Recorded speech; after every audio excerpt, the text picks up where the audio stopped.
We are back, boys. Back with part 3 of Disco Elysium. The most normal game out there. Without strange topics, themes and dialogues, right?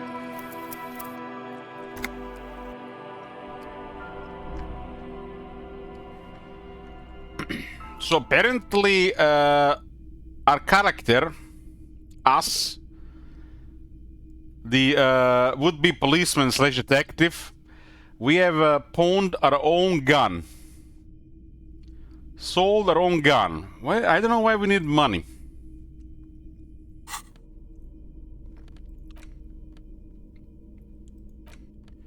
Gasoline-stained fingerless glove in navy blue. They have been worn threadbare, but being made of wool still provides some warmth and comfort.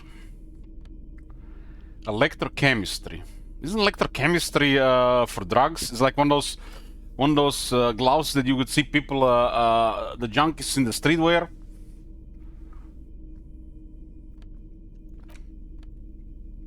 We've got some drugs here. Pyrrolidon. +1 psyche, -1 health. So we can increase psyche at the cost of health. A pretty little puck-shaped cap of purple liquid that can bring on anything from hot flashes to military-grade psychosis. With sufficient tolerance, however, it can make any weather feel balmy, if only for a while.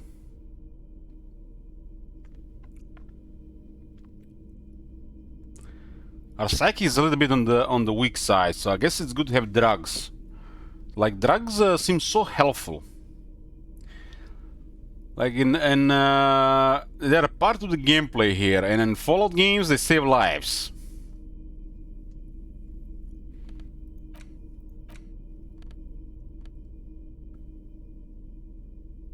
It's like in Fallout New Vegas,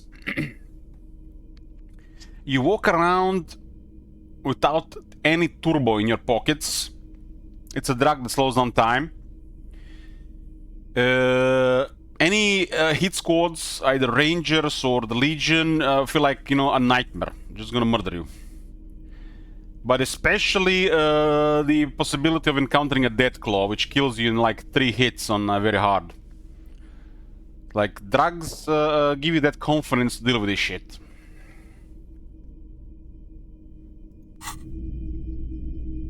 Hello. Let me know if I can help you with anything. This is a pretty chill guy. We finished talking with this guy, right? What is this about missing gun again? Sure thing.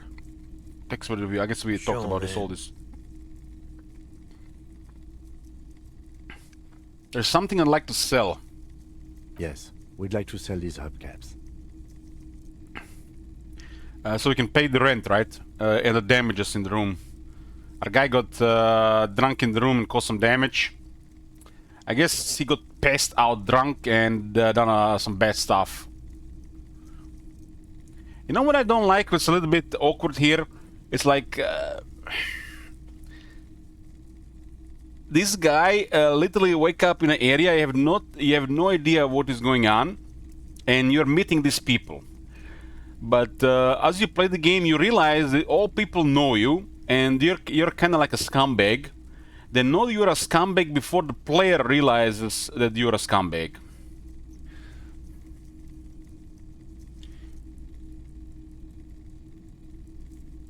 Roy takes the hubcaps from the lieutenant and inspects them. The spinners appear iridescent in the dancing light of his pawn shop. It made me feel of 2 separate occasions when I was outside.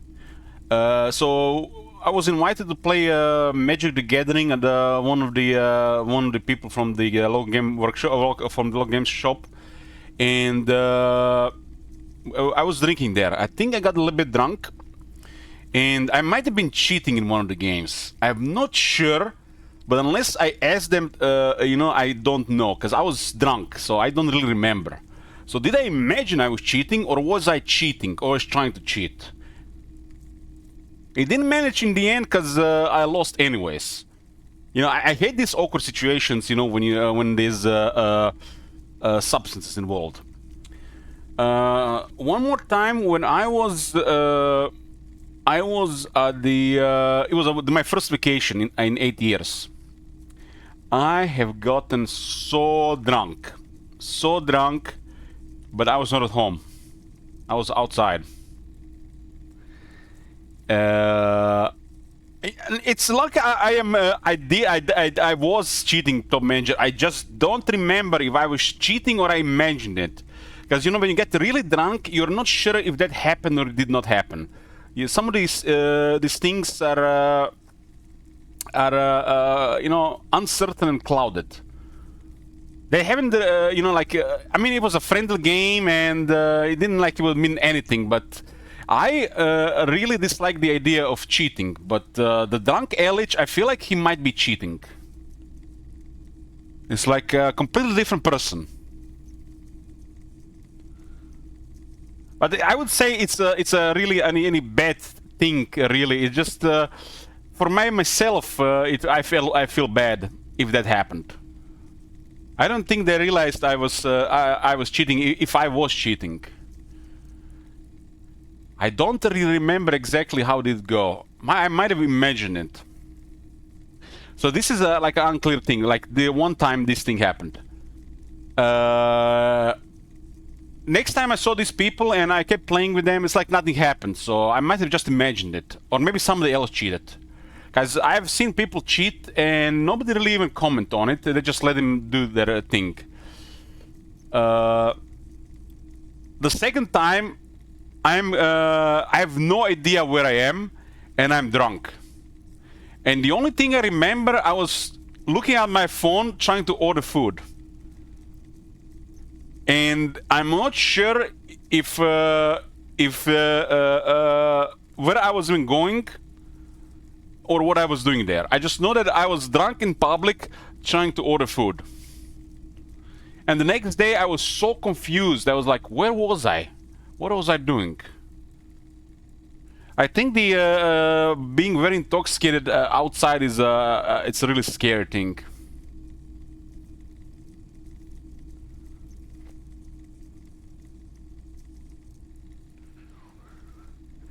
I don't like these situations for sure.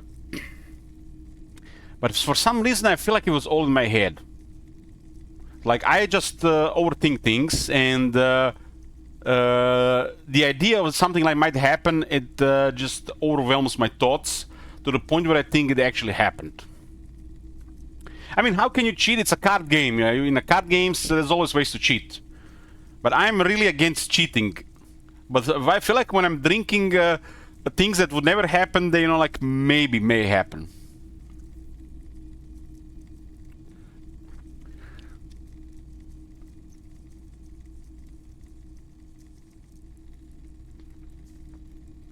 When I was playing Magic, I didn't get really drunk, but I got drunk enough to, you know, change behavior. But this one time I was out and I got so drunk that when I got home, I don't even remember going to bed. And the next day, it literally, the entire day, I was just thinking about what happened the day before. You know, when you're like, if you ever got that drunk the next day, if you had no idea what was going on the day before, like really, really bad, and then you spent like almost the entire day being hangover and thinking about what happened. So you're not sure if that what happened, because, you know, when it happens on the stream, I can always go check the recording, right? You know, usually when I turn off the stream, I, you know, just, you know, don't remember going to bed and just fall asleep. But when you can't really check what really happened, you know, that's you know, strange. So my mind goes places, and I'm starting like wondering, what might have I done? Did I embarrass myself? What was I doing, you know? And there's no way to really learn about these things anymore, because nobody was there, and nobody was there to tell you. But if you try thinking hard about this for a while, you get to like bits and pieces, but not sure if you get the thoughts of what you were doing at the time, or what actually was happening at the time. That's like with the thing with the magic, because, you know, when I play the Magic, sometimes, you know, I feel like, you know, things go way too well for some people, and like, oh man, they rigged the deck, they must be cheating or something like that. You know, when the mind goes like that. And then the next day, was I thinking about cheating, or was I trying to cheat? So you're not sure what happened. And I think I was just overthinking about what was in my thoughts at the time, and not really what was happening.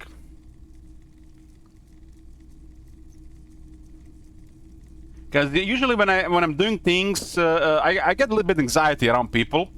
You know, we call it like social anxiety. Drinking helps, helps like put it in the background, but my thoughts are all over the place. My thoughts are all over the place, and you get drunk, and the next day you don't remember. So you're not sure what exactly was happening, or you just think about that.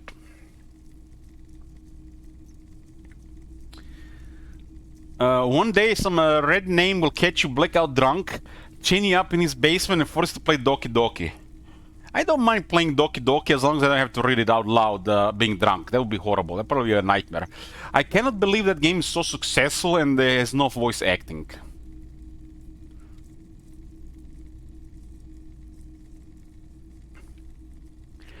I don't even realize how embarrassing it was reading out that game out loud until the next couple of days where people are sending me messages not to do that again. Like, them being embarrassed for me made me embarrassed after after it happened.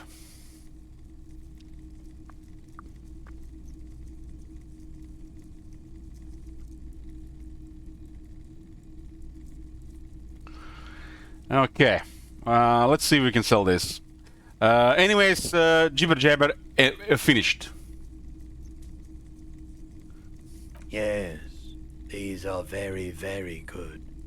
Did you defraud some foreign prince for them? Jump a mesk banger? No matter. I'll give you 200 real. I mean, what the fuck is this, man? I don't like this. What the fuck is this, man? I have damaged my integrity, accept a handout from that scumbag, 25 real. And this guy, our new partner guy, has some random item in his card that we can get 200 real 8 times more. It's almost like the game has this, like, I don't know, this ways to just manage resources if the player cannot manage it on their own. Because our character is kind of like a failure, and if the player is failure, and then there's already a second part in the game we found out so far that can help the player get out of the situation conveniently. But then that handout from that scumbag makes no sense. Or maybe I guess it just feels worse because it was just 25 and not like 50 or 100, right? This is you know, this is an interesting game that makes you think about stuff like this, and then they just go with it. No one was defrauded or jumped, I assure you. 200 real, huh? Of course, I meant no offense. 200 real for you, officer. Delightful doing business with you. Do come again. And he did say that it might be worth 200 real, so he gave us 200 real even in a pawn shop rate, and not like 150 or 125. Thank you. Here's the 100 real you need for your bill. Do not waste it.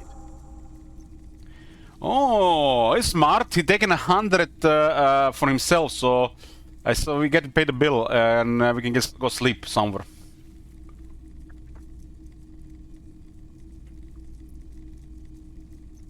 The rest is for him, to compensate for the pain of being separated from his radiant spinners.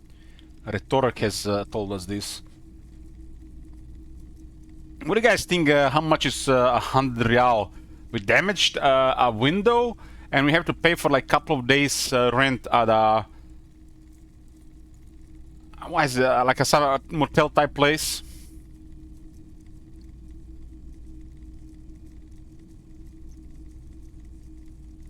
$1,500.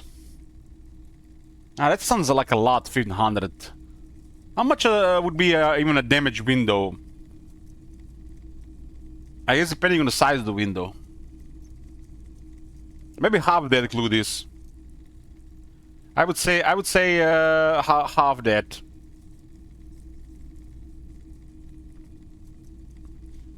The bill is 130. And we have 119. And I bought drugs and alcohol with the rest of the money. Anything else you're thinking of selling?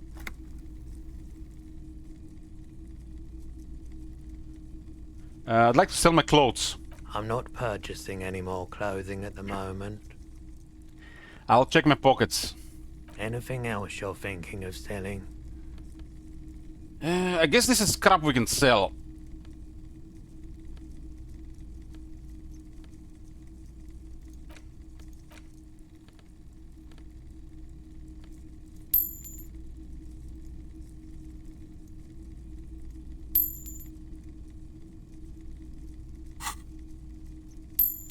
We are at 124. Still not enough. We have need to pay 130.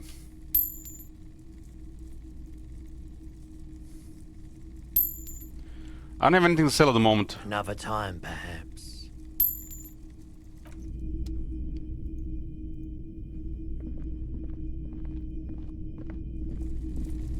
You see rows of toy soldiers guarding the rest of the trinkets displayed on the table. Some on horseback, others in rags, others yet in bright blue uniforms. All are stern and unyielding in their duty. Inspect the knights on horseback. Big men on big horses, clad in lamella armor and carrying flintlocks, the kind that would mow down a line of enemy soldiers in the blink of an eye. Point the knights on horseback. These are Franco-Nigerian cavalry, right? Mm-hmm. I used to be very serious about my Franco-Nigerian knights. Inspect the blue uniforms. They're not all blue. These figurines also wear gold coats and caps, complemented by orange trousers. They are variously posed, wielding swords and rifles with bayonets. Point the blue figurines. Are these royal soldiers? Which ones? Ah, those. Yes, they are. I find the paint job a bit gaudy, but children like the bright colours indiscriminately. Inspect the figurines in rags. This set of soldiers isn't meant to look impressive. A few have rifles, but most of them carry pistols. Some even shovels and tall sticks.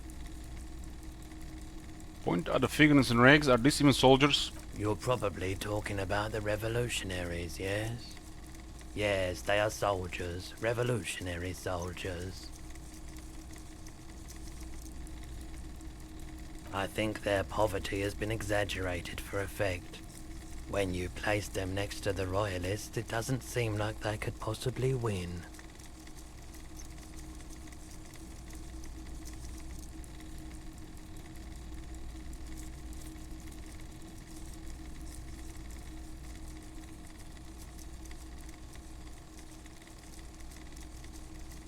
What the fuck is this even supposed to mean, number 3?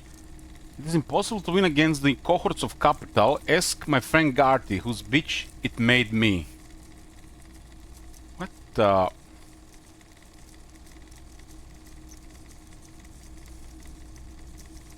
This is why we're collecting money? This is the common debt?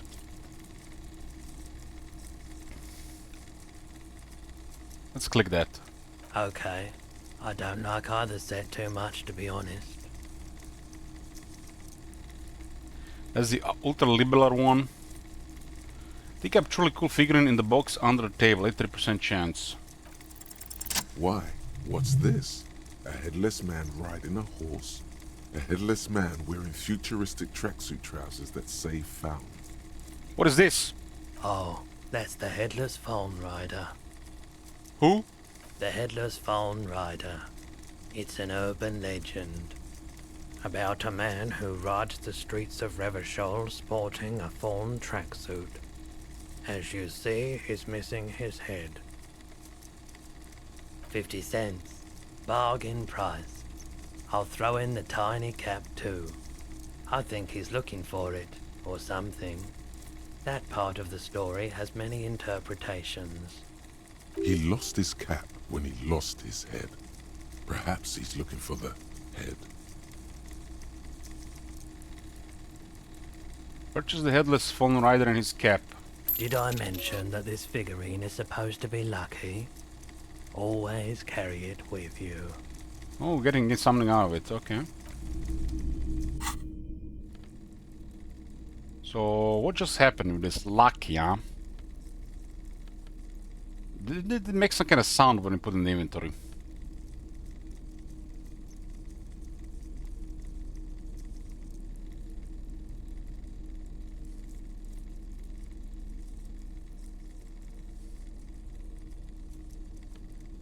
Don't look like what's so lucky about it.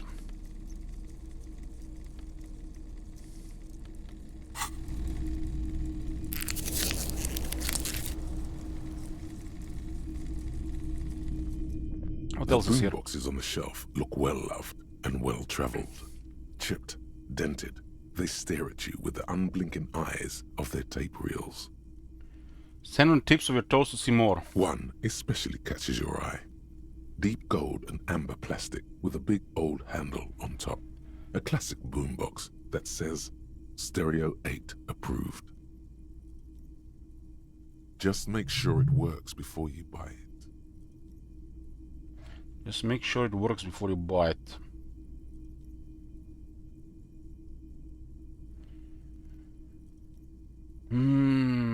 Shopkeep, this Stereo 8 approved machine here. Are you sure this is all in working order? Absolutely. I've tested each one myself with recordings of speech, found sounds and music from a variety of genres. Even though I don't really like music. That's odd. Why doesn't he like music? Don't like music? What do you like then? The stuff I record myself. Silverware shaking in drawers as motor cars race by. Nocturnal animals climbing on the roof. Airship rotors. That kind of thing. What a weirdo. Maybe you should ditch music as well.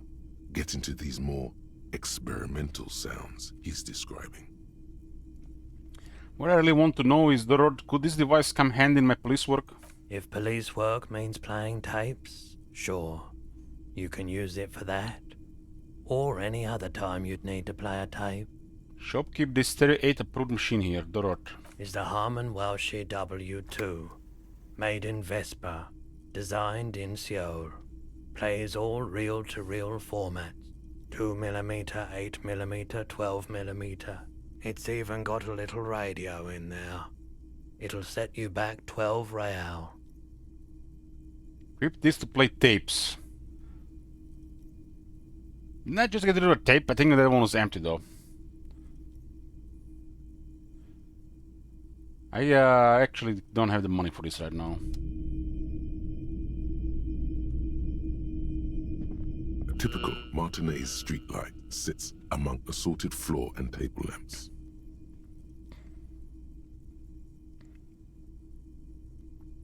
Did a street light? Yes, officer. As you see, it's in perfect working order.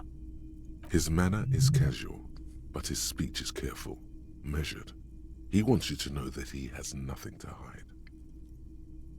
Where did you get this? It was brought to me to be altered. We are not here to investigate the theft of city property. You have to admit it's rather clever what he's done with it. Why did your gaze run over the street light? The light pole has been carefully cut, and the wiring has been redone and attached to a standard indoor plug. The light buzzes faintly, but persistently. This would make quite a statement in your living room. How much for the street light? 700 real. What A the bargain, hell? I dare say.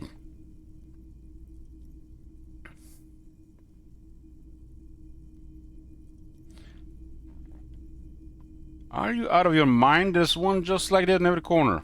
The light has undergone 3 transformations, and every transformation, large or small, has a price tag. The light has been removed and rewired. That's 2 transformations. But what about the third? Look at how solving it off and redoing the wiring could add to the cost, but what else? The most important transformation is the light's placement among ordinary indoor fixtures, which has adjusted its morphological field. The light became suitable for use inside the home just a few days ago. Okay, that checks out. What the fuck, man? This guy's mad.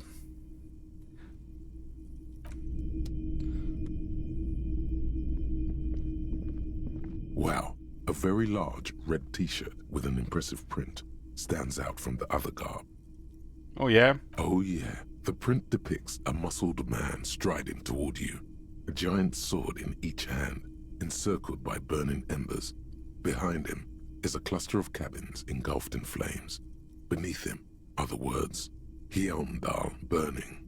The antlers on the hood of the man's cloak and his piercing blue eyes are familiar. Sniff the t-shirt. Smells like worn cotton and a little old sweat there. Worn cotton with a side of flea market or trash bin. Sniffing is okay, but please don't try anything on. Can't have you leaving your photon emissions in the fabric of things you're not going to buy. What's the deal with the man on this t-shirt? It's the man from Hendal. Walking away from his burning village, yes. Remind me, who's this man from Hemdal again? The man from Hjelmdal is the hero of a series of popular books based on a fictional version of Kotla. Mostly what is nowadays Arda NFD. In fact, most people don't think that man from Hjelmdal ever really existed. But they are wrong. Hendal isn't a real place. Neither is the man a real man, of course. But both the man and Hjelmdal are an ontological necessity. But hey, it's not worth getting into an argument about. Wow, what? What did you mean the man from Hemdal was real? I mean, even if the man from Hjelmdal didn't exist before the adventure novels, the stories have made it so that he has. It's simple, really. Okay. Yeah, it's like... things don't have to exist. Stories make them real, right? You sound skeptical.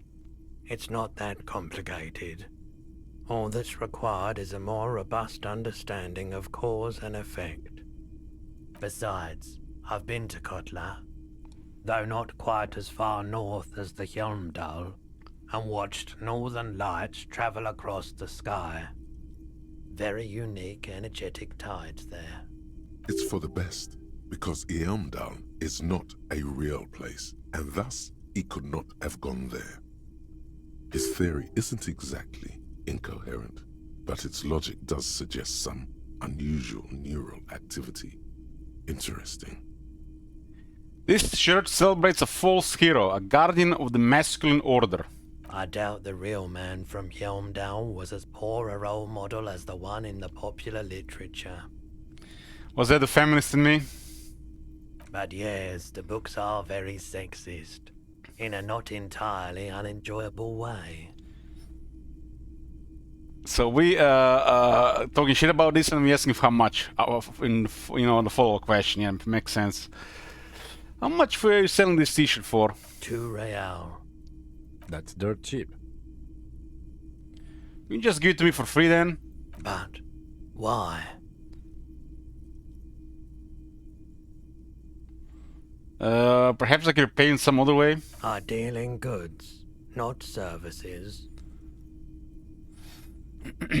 +1 physical instrument, +1 shivers, and -2 authority. Authority is all the shit. But I might actually need the money for something else right now. Let's see if I can even if I can pay the damages for the room. I thought we would get 200 real from selling that thing, but we got 100. Maybe it's enough.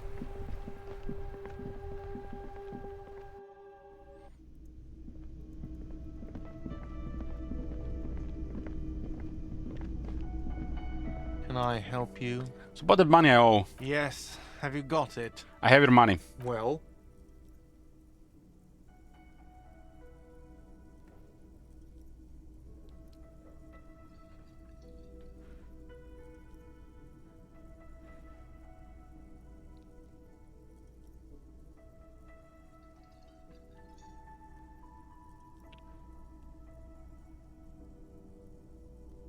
Let's not antagonize this guy any further.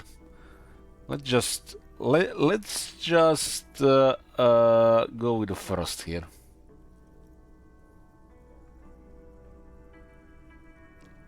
Here is 100. Great. Thank you, officer. That's all I wanted. Payment for services rendered. If you continue to stay here, I just ask that you please pay your nightly bill in advance starting tomorrow. The electronic lock to your room has been disabled till 9 p.m. tomorrow. Are they saying we're gonna have to pay 100 every day? Please pay for each night in advance starting tomorrow. 20 real per night. Ah, it's only 20. I guess 20 is fine. I'll take a room here too. Of course. Always happy to have officers from the RCM as guests.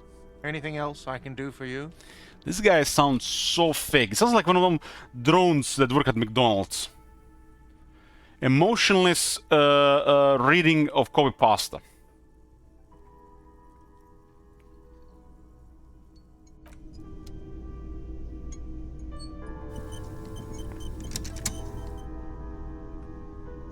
Yeah. Gotta level up. Before I decide what to do, I'm just gonna drop by the fridge. We're back, boys. Spellweaver game, LH 666. Who do we have here? Haven't played that in 9 years. That's the first game I streamed.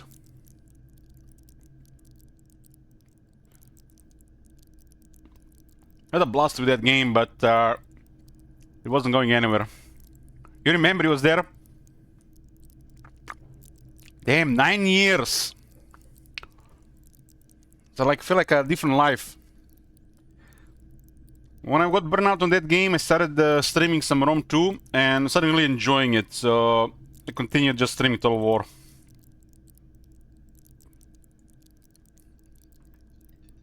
People seem to have enjoyed the Total War streams way more anyways.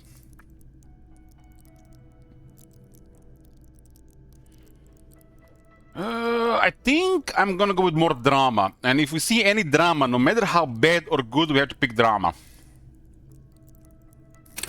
I'm hoping we're gonna have some messed up stuff with drama. And I don't wanna fail any drama.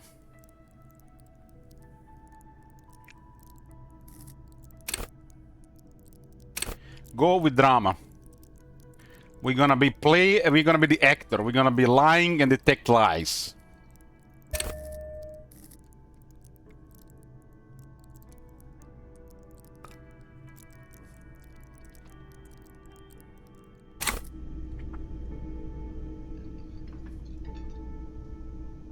You know, there's a funny thing I've read one time, that even when people get caught in the lies, a lot of people don't really confront them because they are too embarrassed about it. So people who lie get away with it quite a bit. What do you guys think about that?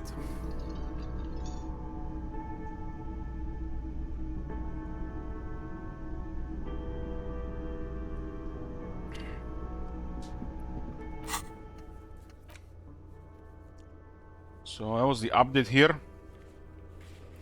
You need to find 20 real to pay for room at the Wheeling, or it will be locked up 2100. As long as you don't have a free place to stay, you have to do this every night.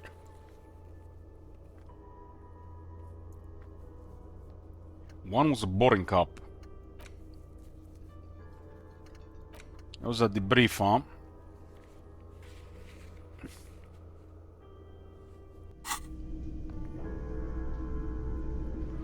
It's been a long day.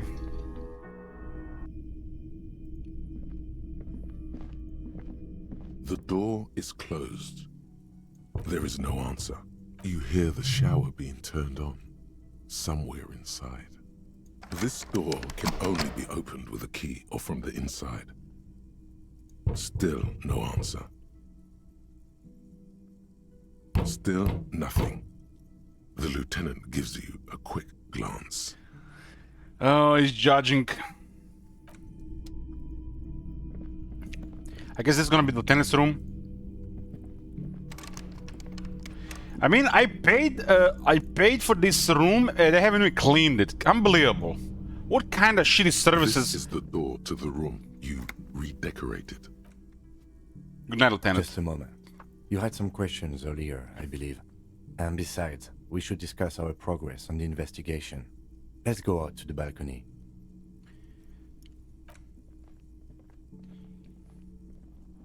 The cleaning lady quit it because you remember who? I have no idea what we're talking about. Outside is brisk. The lieutenant is silent for a moment. He listens to the traffic hum. Then, The cleaning lady quit? When this happened? I don't remember this.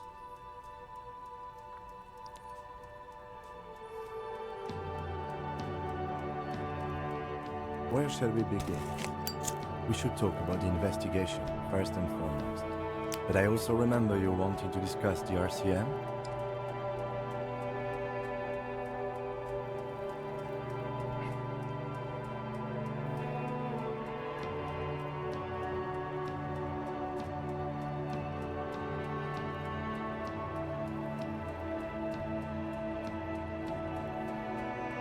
the dying lights of the city shimmer below.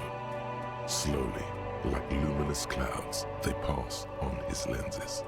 The lieutenant looks at his slim cigarette, contemplating the next drag. An aerostatic passes overhead, the whiskers of its floodlights on the ground below. Kitsuragi's glasses light up as he looks to the sky. Two glowing circles. They really don't like us here. And the mouth on that kid, Kuno. It's different in land, in Jamrock and the GRIH. Why are they like this? It's our fault for leaving this place to the dogs, to the Union, to the company, not daring to come here more often. This place has fallen between the cracks, the jurisdictions of our two precincts.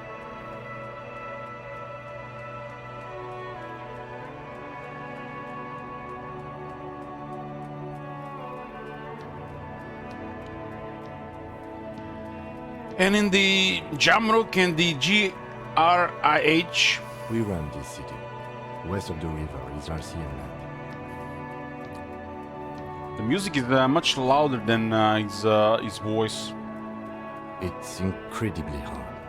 Human beings are. But we are in control, and it's worth it. The organization works. Our systems work. If they didn't, the city would disintegrate.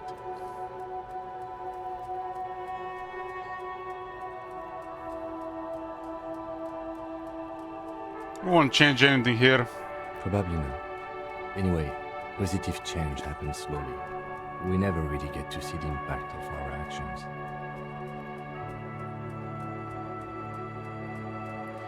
Sometimes it's all about managing for the stuff that don't get any worse. Nobody really appreciates any of this shit anyways. He is very tired, but the dark circles under his eyes make him look younger, not older.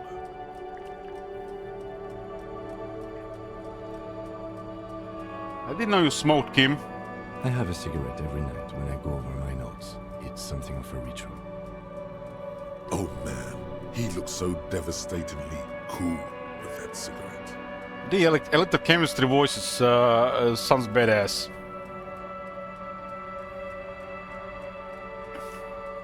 A cigarette is such a great idea. I think I'm going to have one too.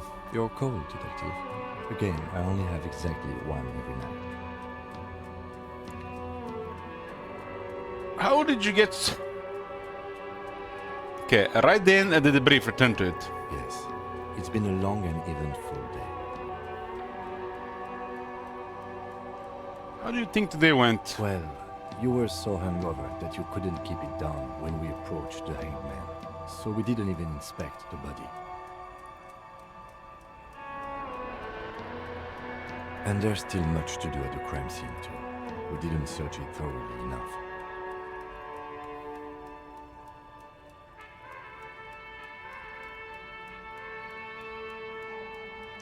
It's all part of the plan. Starting from the outside and working back toward the scene of the murder. It's not my job to evaluate your methodology, officer. I'm just going through the facts. As for the interviews, we conducted an interview with Everard Clare. He wasn't particularly forthcoming with useful information, however. He's not saying much on the matter because he thinks you could have gotten more out of Everard.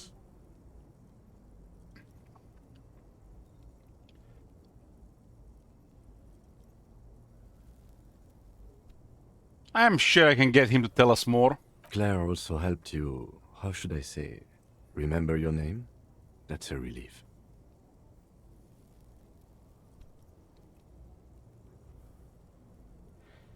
I want a different name. One I haven't ruined yet. You can look into the process of changing your name after we finish this investigation. We didn't talk to the Wild Pines rep. We really must do that tomorrow. Wild Pines rep. Was that the big guy overlooking the riot? Above all, though, today was exhausting. What's with all the running? You run a lot. Is that a standard Precinct 41 practice?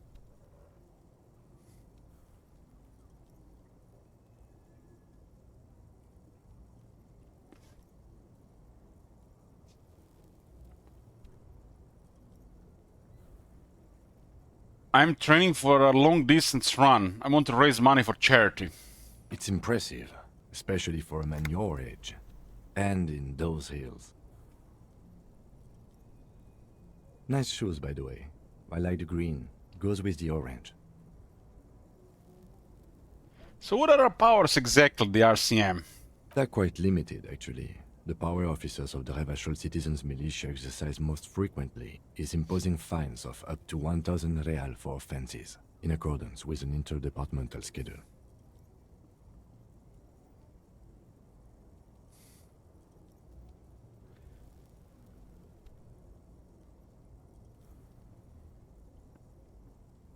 A 1,000? Why not more? The RCM's primary role is to ensure safety. We are not really supposed to play any part in the economic structure of Revachol.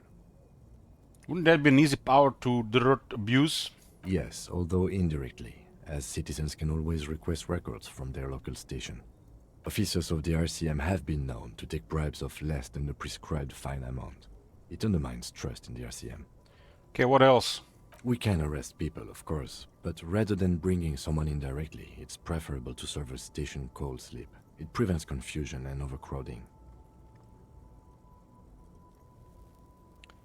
Wait, how can you be sure the arrestee will show up? You can't. Those who don't show up become fugitives, though, and have fewer legal rights when they are eventually caught. It's about power projection. Thus far, they seem to mostly show up. So basically they give them like a small paper that tells them to report to the police station. And if they don't report, they send somebody to catch them later.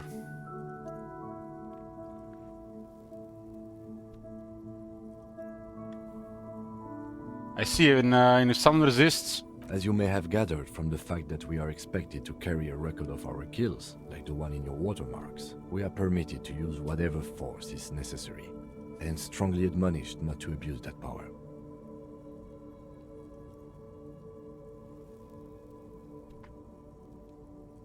Wait, so if I kill someone while on duty... You have to supply compelling evidence for why it was necessary to use lethal force. In these cases, your partner is usually your witness. Well, I'm sure when we get our gun and we can cook that Count Kuno guy, nobody's gonna object. We are just doing public service, after all. Not a good position to be in, by the way. Internal Affairs handles these cases thoroughly, by cross-examining you for inconsistencies.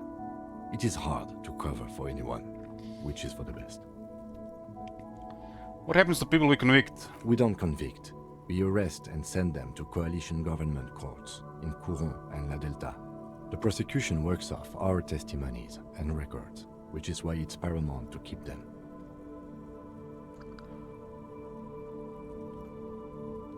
And who makes all these rules? The coalition government and the moral intern more broadly. The RCM was formed by the coalition government to restore order in the international zone after the revolution. So we did. Now we attempt to maintain that order. No more, no less. Or perhaps it is better to say we were allowed to form. It's a point of contention whether the citizens of Revachol or the coalition government founded the RCM.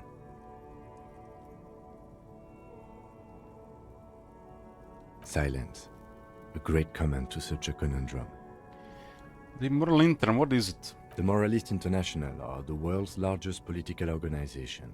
You know who they are. They have been running this place after the revolution failed.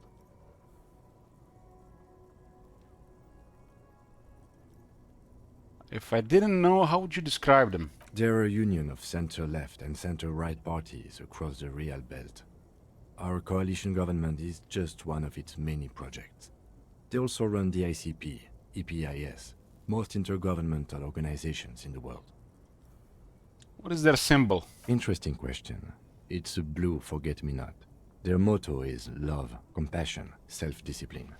I think you can gauge what they want you to think of them from that.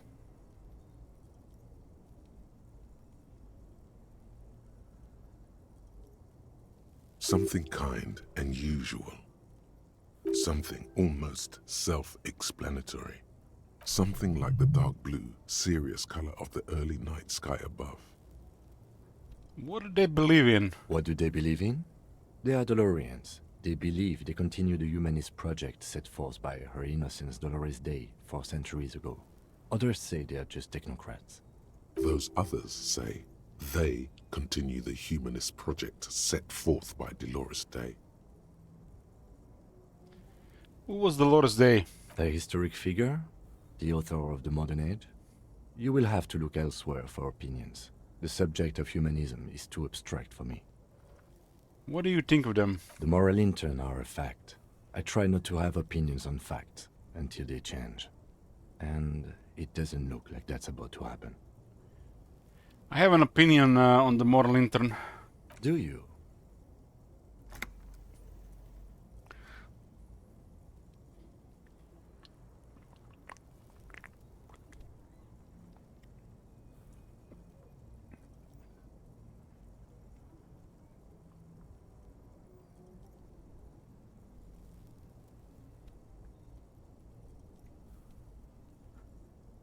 Mutter silently. Immigrants, liberal kids, fucking dirt, men are turning into women. Well phrased. I understand answering to foreign powers doesn't sit well with immigrant bashing, but without the EMI, we would be common vigilantes. That's just the way it is. Actually, vigilante is okay with me. Then you will adore Martinez. For many of these people, the Union especially, vigilantes is precisely what we are. Personally, I don't enjoy it much. Thank you for this. Yeah, it's getting very cold now. Let's go.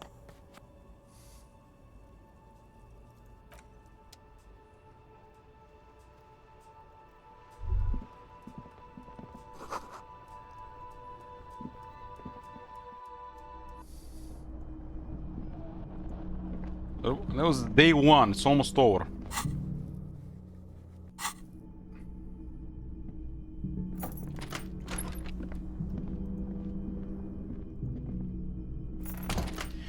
Holy shit, look at this room. It is, looks like a disaster. Why are we supposed to sleep here? The fan stands still. Pull on the light bulb. The lights are on.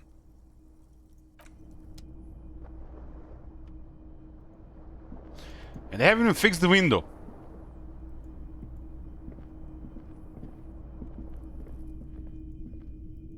What is supposed to this be?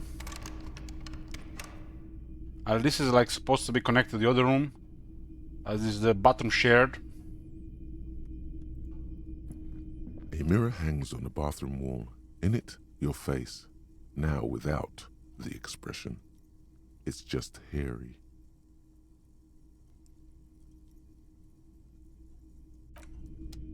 Oh, chain cutter, so we can fix this thing. A mirror hangs on the bathroom wall.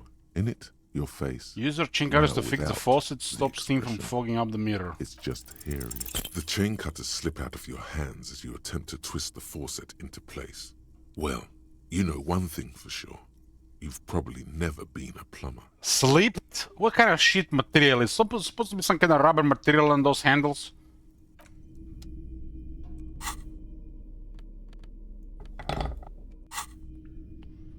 Well, I'm gonna have to get a higher skill to attempt it again.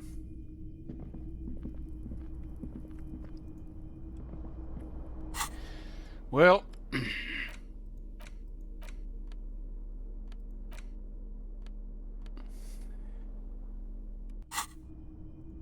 The bed is cold and not particularly inviting, but it's yours. I'm trying to The look at sheets look this, awful. but what is this supposed to be? It looks like the bed is broken.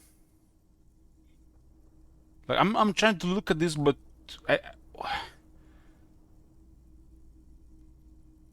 it literally looks like a broken bed. Is it like a skull?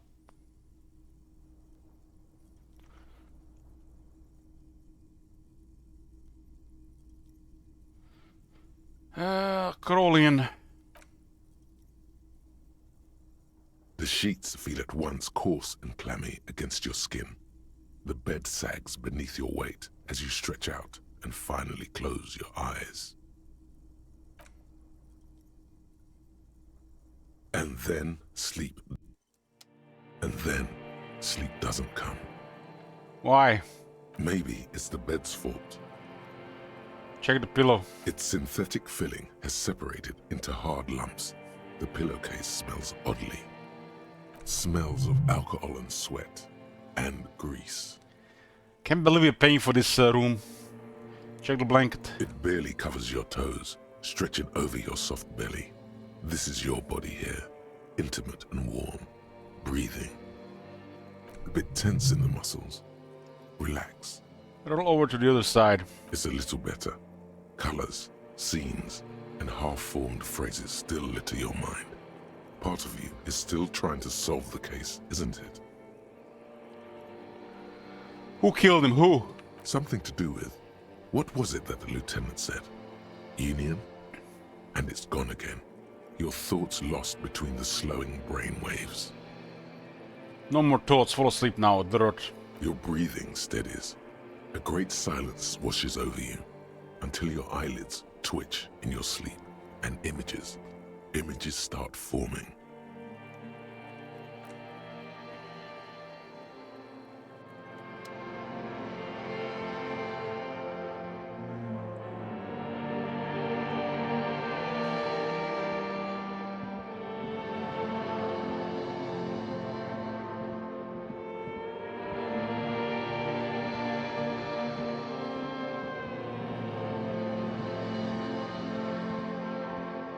At least Kuno is not here.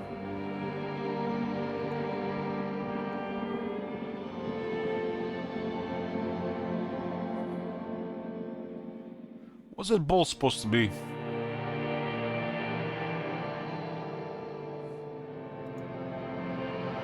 Do you remember the scent of your childhood? A disco ball?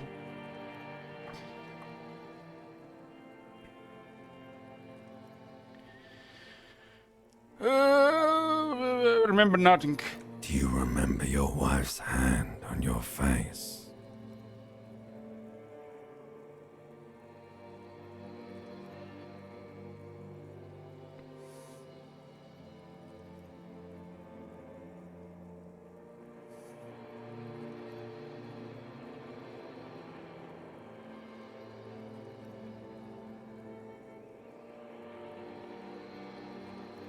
Who? Do you remember the warmth of her thighs, between her legs and in her mouth? I left. Oh no, funky, baby. You stayed. It was the rest of it that left. Or you just stood there, with one hand on the bottle and the other on your dick, watching it go. Tell me, where are your friends? Human beings have friends, Harry boy. Where the hell are yours? That sounds like the voice of the lizardman brain.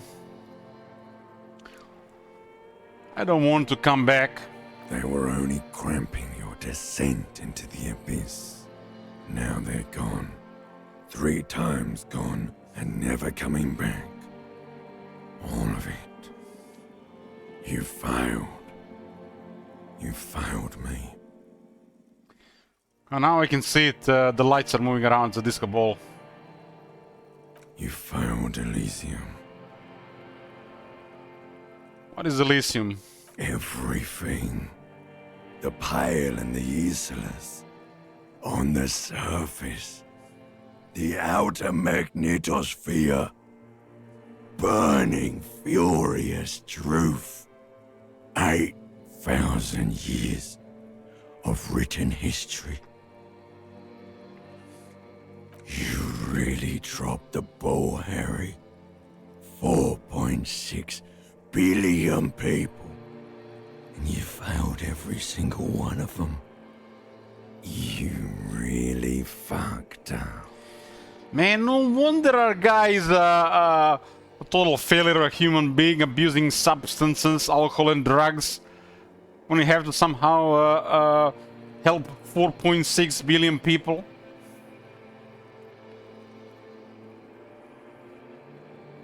Nobody can help 4.6 billion people.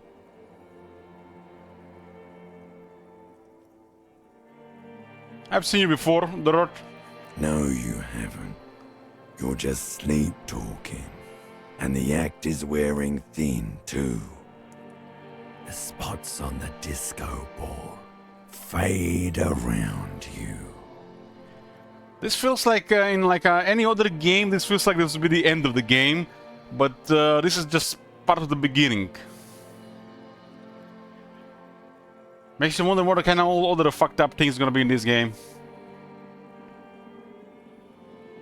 You'll be back in those cold snakeskins in no time. Sweating up the bed. Stinky boy.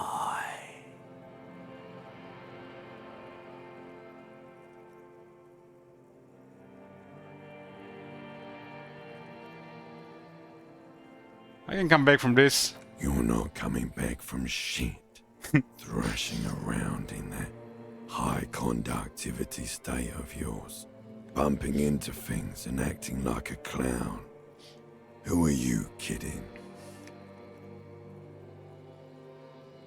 I'm trying to solve this case. You're trying to what?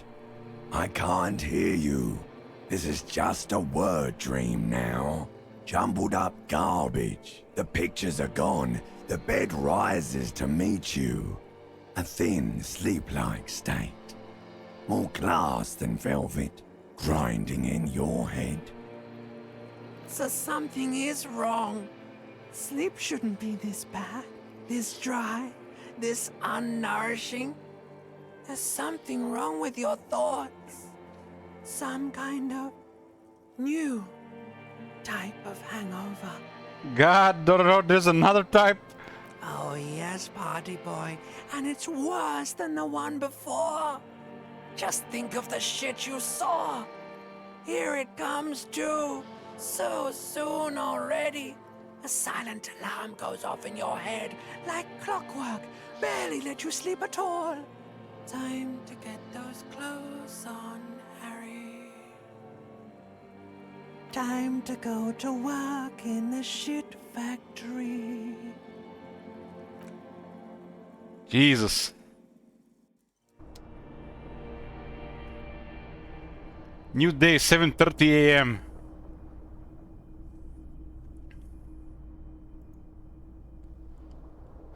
Well, you know how you start a new day? With a drink. Good going, buddy. I just had the most beautiful dream. Uplifting, rejuvenating. Really?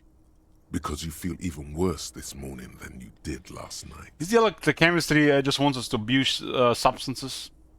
What the hell is going on with me? You mean, why are you so tired? Too tired and down to even think? It is worrying, isn't it? You can't be a detective like this. Detectives need to be able to think. No, that's not really. I feel super good. That's not really true. Your heart has finally pumped all the speed out of your system, Buster. Time to get some more. So he's saying that we are suffering withdrawal symptoms. You're too weak to say no now. Waking up is the worst part. Maybe somewhere down the line you could decline.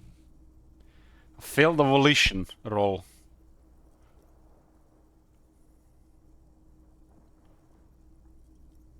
Wait, what is speed? Speed is a potent central nervous system stimulant. It kept you propped up all day yesterday, despite your debilitating hangover. How else did you think you even got up from this floor? Oh man, no wonder we were on drugs. It's power, man. It's professionalism. It makes you feel like you're young again and ready to detect. Ready to go to war against the world. No wonder the guy nearly had a heart attack and was so aggressive, could have been so aggressive in some situations.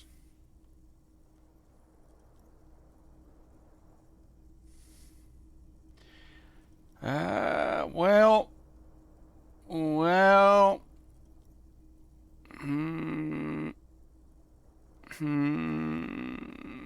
I need to get more of it then. Detecting is my life. Of course. Martinez is speed central. You just gotta poke around. Follow your nose. You and Speed will be happy again. You will make her come home. This time, it will be different. Yeah, this time will be different. So on a Tuesday, our first quest was to find drugs.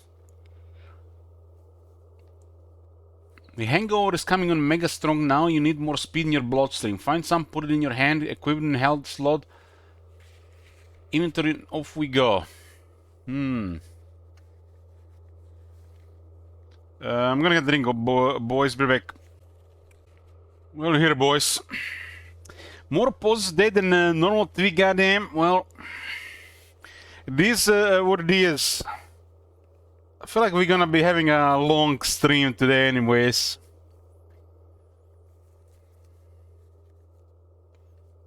Find speed and sniff it. Is it me or we haven't completed any of these things? We did?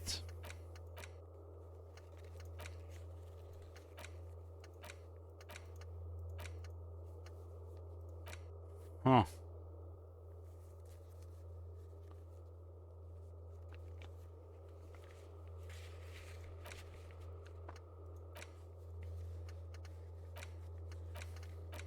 So we need this is the time one. We have to do this one before 9 p.m. Or I guess before we end up for the day. Get educated by a rich person.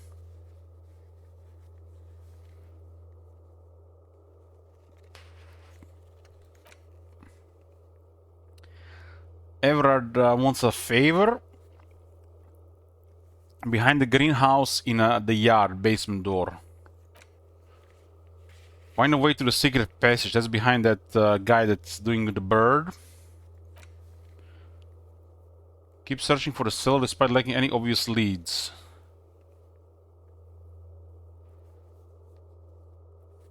Don't know who reported the crime.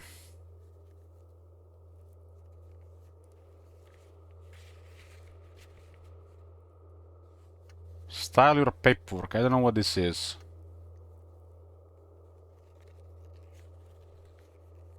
This will take time. Who has put the clothes in the trash of the murder person? Also, it may take a while. I lost the badge and the gun.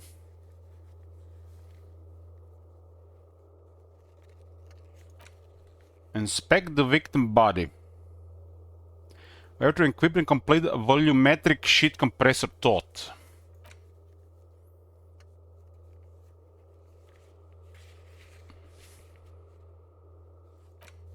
We have to do initial inspection.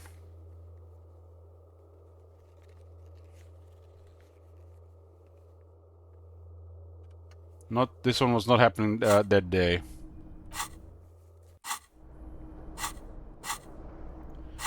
But so we unlocked 3 more. I guess this was limited to the previous day. Oh no, this is like we have to still unlock this.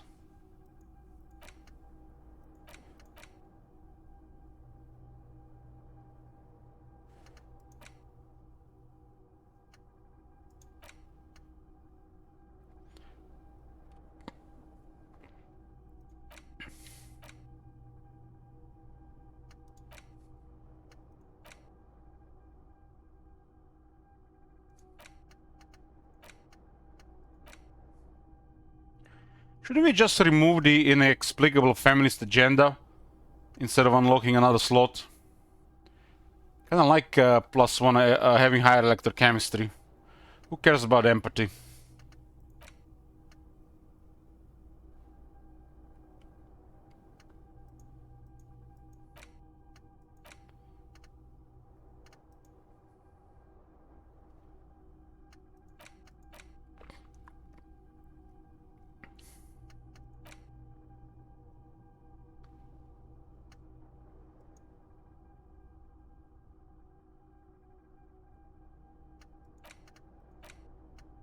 Yeah, but we don't have the skill point. I mean, I don't want the feminist agenda.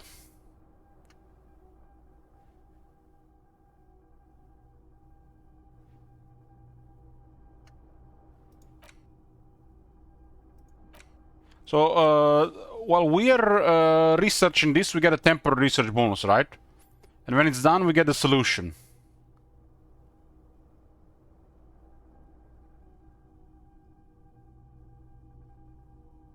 But it's shit.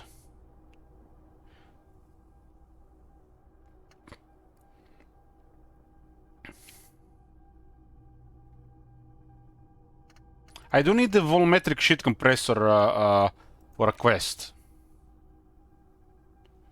This one might help us even further. We don't know what's the solution. There definitely looks like there's room with these things.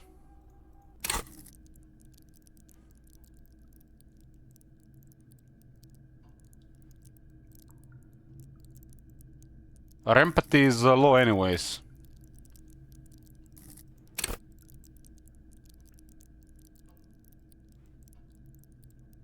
The electrochemistry voices might be the only friend we have in this world.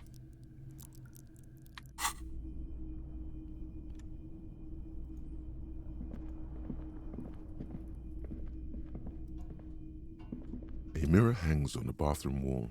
In it, your face, now without the expression.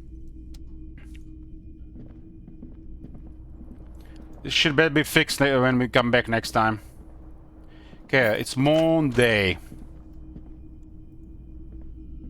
Or is it Tuesday? It's Tuesday! The door is closed.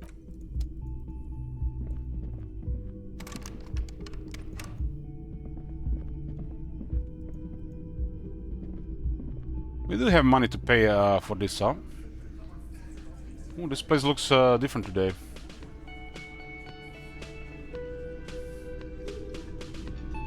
I guess different setup, different day.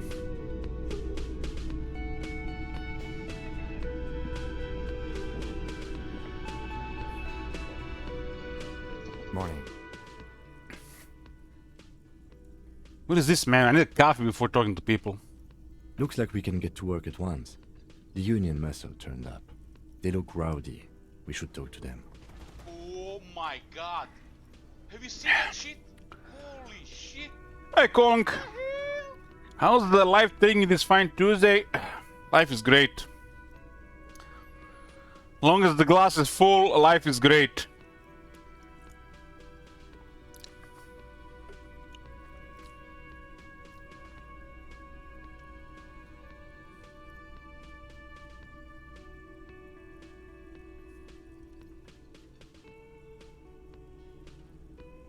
This man God told us about yesterday. I completely forgot. Sorry, I had a rough night's sleep. It's them by the looks of it. Loud and nasty, just like the manager said. One loose thread less to worry about, and one big problem to replace it.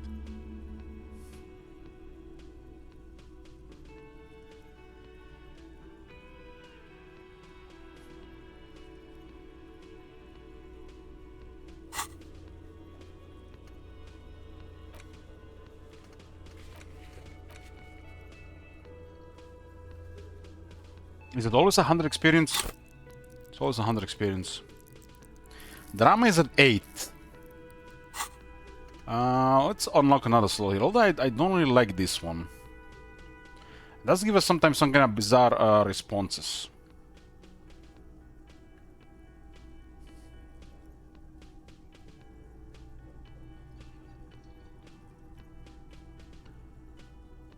Oh, fuck this.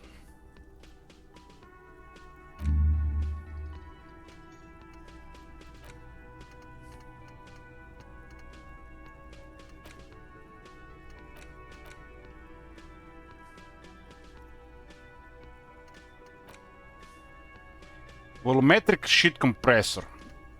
Let's get that.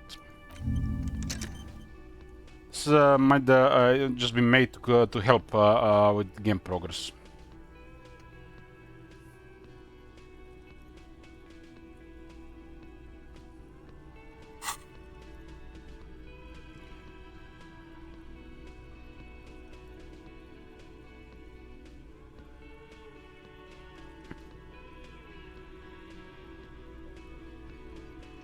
What do you mean, rowdy? I mean ungovernable. Martinez isn't exactly enthusiastic about the RCM being here. They prefer to be policed by the Union. These men here. Rowdy gives perfect vigor and leadership to Centigors. And some other stuff. I think they want the halberdiers have it. Where's that electro count state through halberdier from?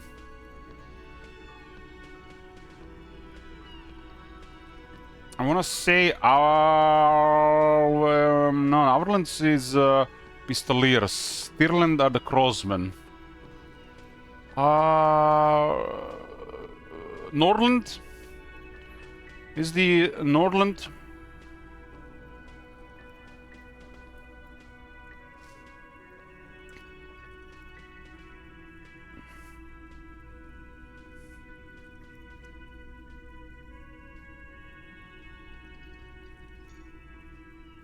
Men who drink beer for breakfast? There's talk of an armed wing of the Union called the Hardy Boys, who are responsible for state policing. I think it's them. I was watching this one video. The guy was talking about what the peasants would eat when they wake up before they would work in the fields the entire day. And it was not uncommon for them to eat a combination of like bread, cheese and beer. Straight in the morning.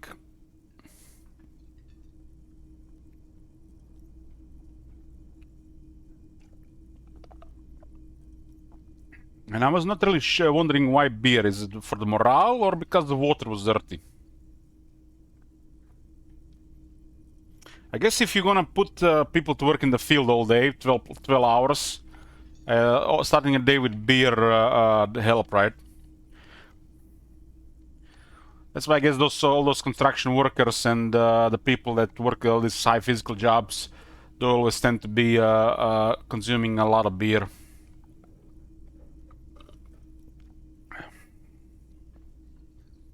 I do know that sometimes beer was consumed because there was issues with clean water. It was the British guy with long hair. I don't exactly know, but there's a couple of these guys about this. But I've actually heard about this thing before even I saw that video. Like, if you're gonna be doing a long work of labor, gotta start the day, you know, on a full stomach. And the beer is just extra there for the morale.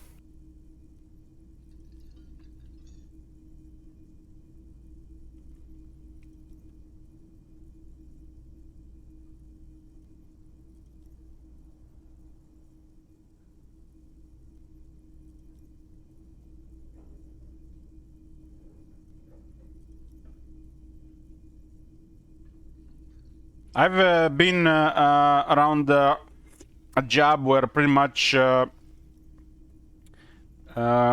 start the day with alcohol. But the funny thing is that the generation was getting replaced by the newer generation. They drank less. I guess it was just like that back in the day.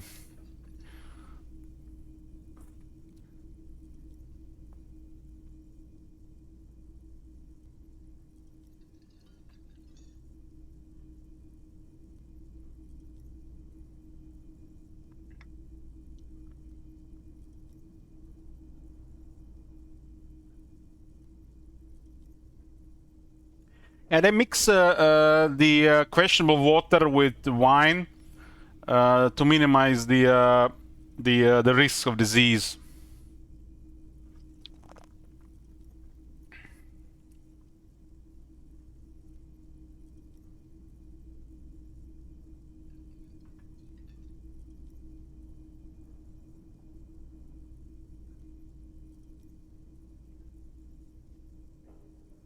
All it takes, somebody got killed and water was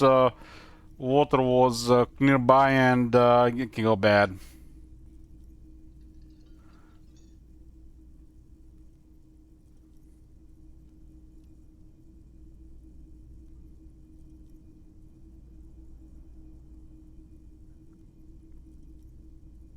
Why do we need to talk to them? A lot of things point to the dock workers union. The circumstances in Martinez, my preliminary information. Actually, that's not a lot of things. We should have dug up more yesterday. Still, we need to talk to them, and it won't be easy. There's so many of them, maybe we should call in reinforcements. That would just escalate tensions. No captain would sign off on it. Solving one murder isn't worth a conflict between the RCM and the Debarders Union. In fact, even the death of 2 detectives might not warrant an all-out war. So let's keep a cool head, okay? One more thing before we do. We don't have to talk to them immediately. We can walk right past them, continue with our business. Yeah, streetwise. Zoom right past. Do it on your own terms. But aren't you curious to know what they have to say about the murder?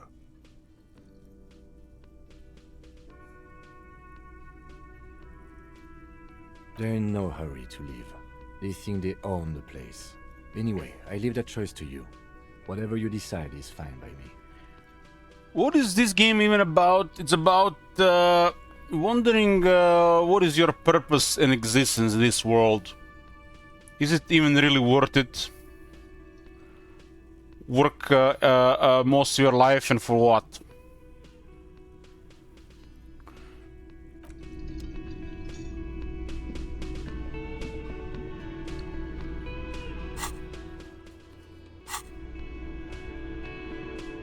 Just a moment. It's a story. It's a story game calling RPG with a lot of. Everything is pretty much done by dialogue with some exploration. She's agitated, judging from the way she keeps pulling at the frayed edge of her blanket. And there's no public phones nearby? The closest phone booth is down the coast. Sorry for the inconvenience, ma'am. It's fine, I understand.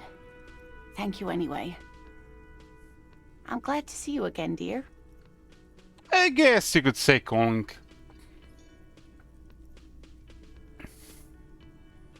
But there's some pretty interesting themes and dialogue happening.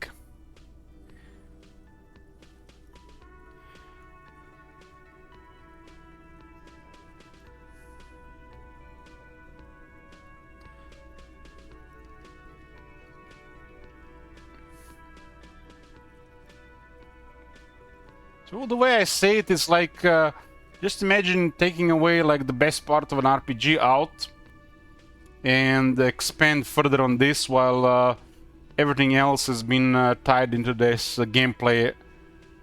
So you have more in that part of the game instead of you know, the usual combat and stuff mixed in with this.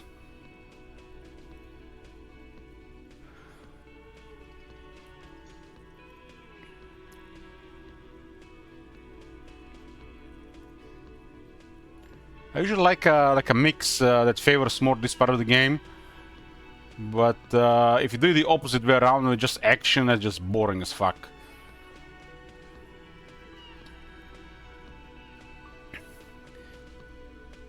Combat is like you know, usually go-to gameplay, because you know, some people can't imagine a game without having some kind of combat.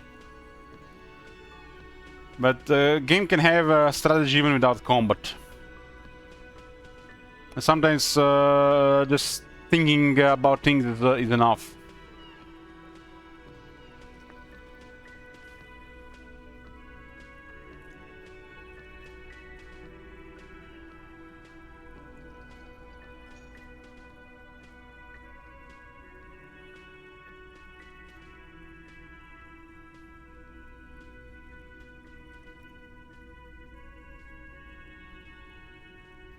The series have combat here, combating the controls.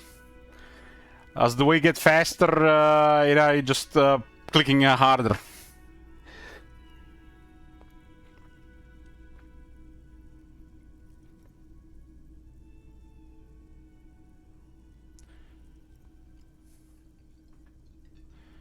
Good day, ma'am. Everything all right? Please don't trouble yourself about me, sweetie. I was just hoping to make a call, but the Whirling's phone line isn't working. What is this shit place, man? They don't have a cleaning lady, the phone doesn't work, you can't get a drink? The union office probably has a phone, but I can't really get there. Or to the phone booth down the coast. And Gary's phone is dead too. Why did you need to use phone anyway? To let the young woman who's house-sitting for us know that we may be delayed. Morel, my husband, and our friend Gary were supposed to get back by Monday night, but they're still missing, and I haven't heard from them. Missing? I was also hoping she'd heard from Morel. A little missing persons puzzle might just be the thing to take your mind off the hangover.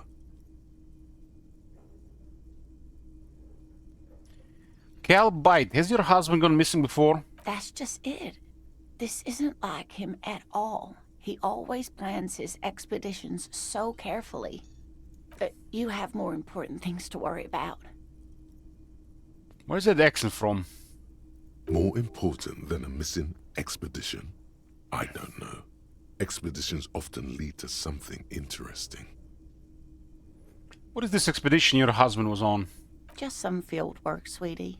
Morel is a highly trained scientist. He and his assistant Gary are studying an extremely rare species of insect. But they should have returned by now. They were just going down the coast across the water lock to set a few traps. He said they'd be back on Monday. That was yesterday. What could be keeping them?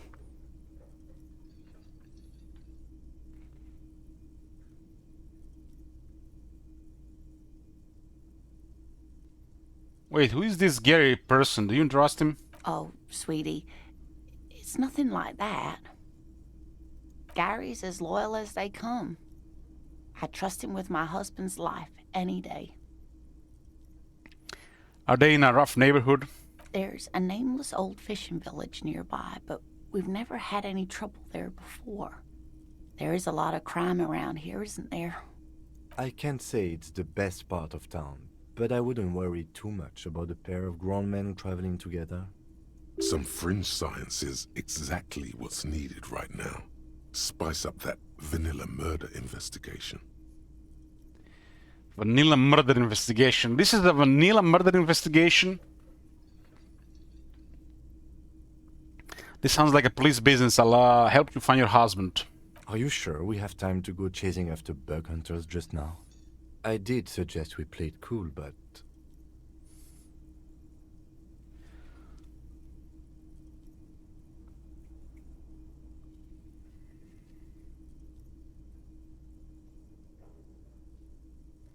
Yeah, that Kuna guy is there. I think it would be good to take a break from the hanged man for a little while. A sigh. He takes off his glasses and wipes the lenses on his jacket before replacing them. Well, the man's already been dead more than a week. I suppose a small diversion won't hurt too much. Oh, thank you, officers. Truly, I'll be right here if you come across any sign of Morel.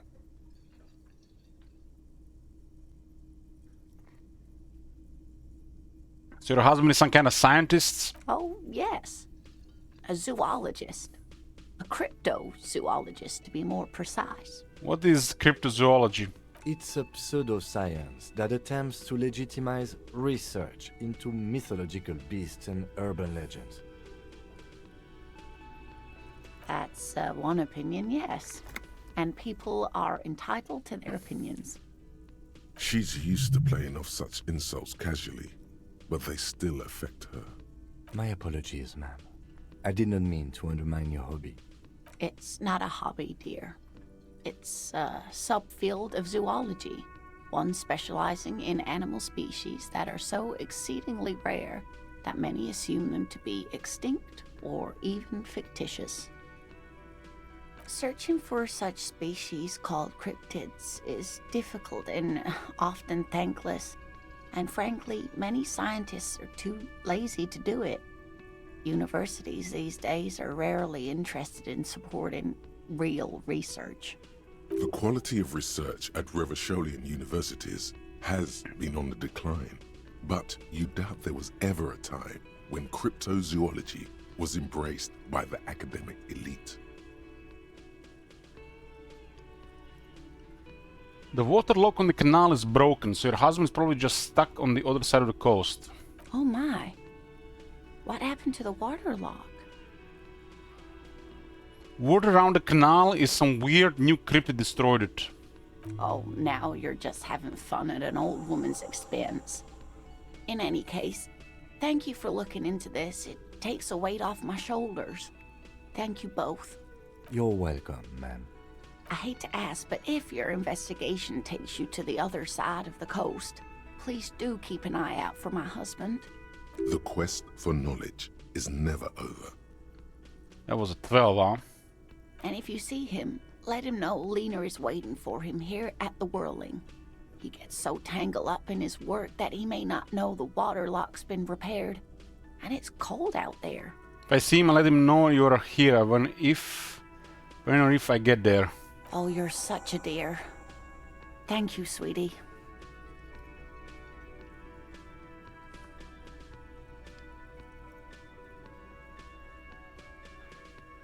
Tell me more about Morel. Looks, character, your relationship. Oh dear. I'm not sure where to begin. What does your husband look like? Well, his expression is slightly grumpy, but his eyes are always bright and curious, like a small boy's. And his palms are quite coarse from all the field work, but he's quite gentle. You can't go around Revachol feeling grown men's hands. If you want to find her husband, you'll need more concrete information. No shit, Mr. Logic. Let's try again. Why don't you try describing him as you would one of your cryptids? Oh, well, he's a bit shorter than you, but with a larger frame. And he has longish white hair, usually a bit uncombed. You might say wild, even. So, a short, fat man that hasn't seen a hair comb. The lieutenant pulls out his notebook and begins jotting down the woman's description. One other thing, he'll likely have all kinds of field gear on him, even if he's not out in the reeds, you know, just in case. How long have you been married? We'll be celebrating our 16th anniversary this autumn. Not the most numerically satisfying anniversary, but I like the less obvious. previous milestones even more somehow. How did the two of you meet? Via dating agency, I'm ashamed to say.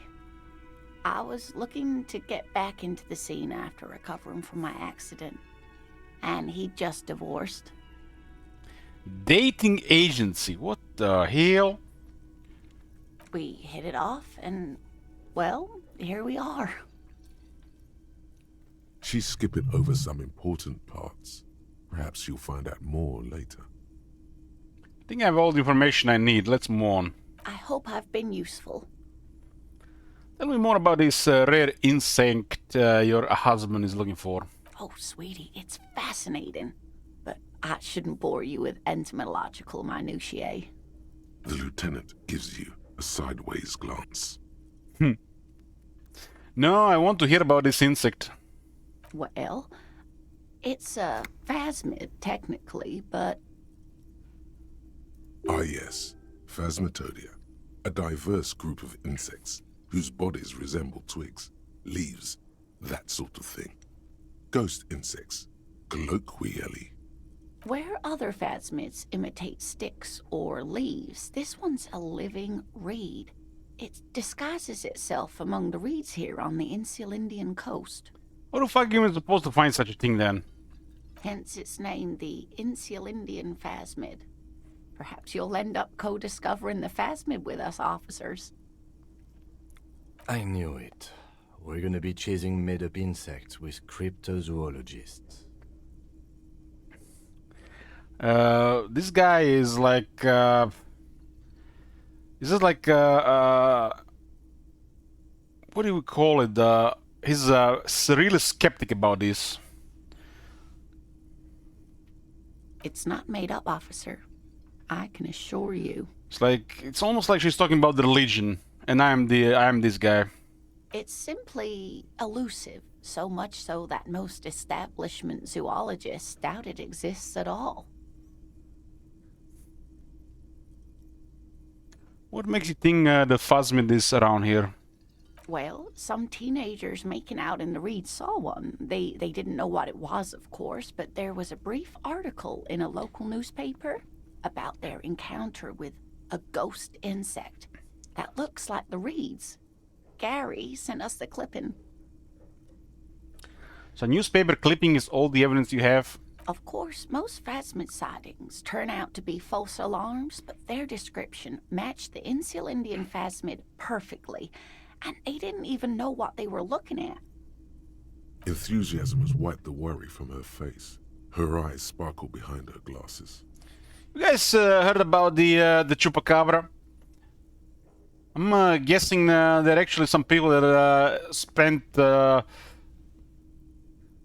time professionally looking for this chupacabra creature.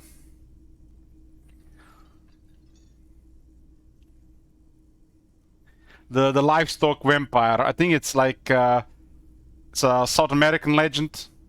Maybe maybe in even further north.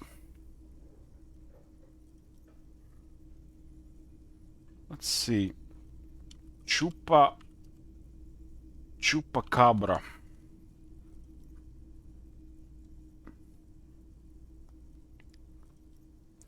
Fuck you, AI overview. English. I don't care about Croatian.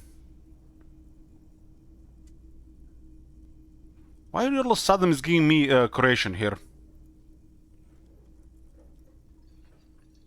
Okay, I just need to Google El Chupacabra and it gives me English.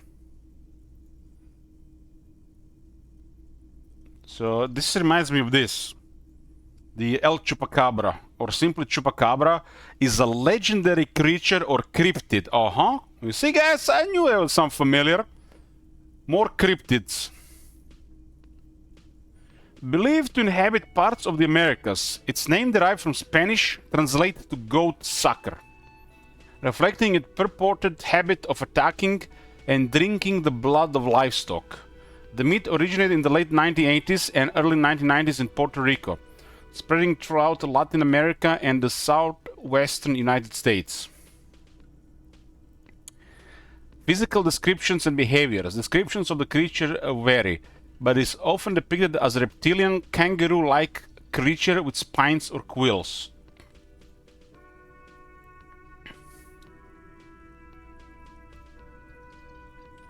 It is said to be a nocturnal predator that attacks and drains the blood of animals, leaving behind puncture wounds. While primarily associated with livestock, there have been reports of encounters with humans. Like, what the hell, man? Like, the way they're describing this thing, it's almost like it's a real thing that exists. Not just a thing of legend.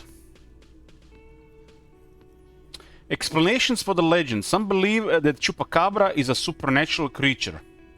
However, scientific explanations point to common animals like coyotes or dogs with mange or other illnesses, according to Texas A&M and PBS. Mange can cause hair loss, skin lesions, and a gaunt appearance, potentially leading to misidentification.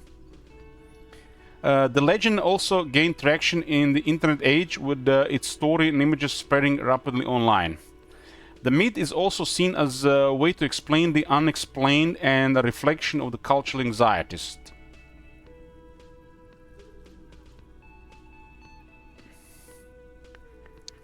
So this is how the Chupacabra is supposed to look like.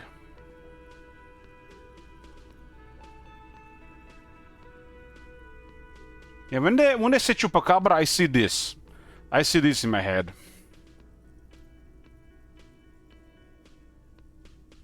So they're saying it's kind of like some kind of sickly dog or coyote.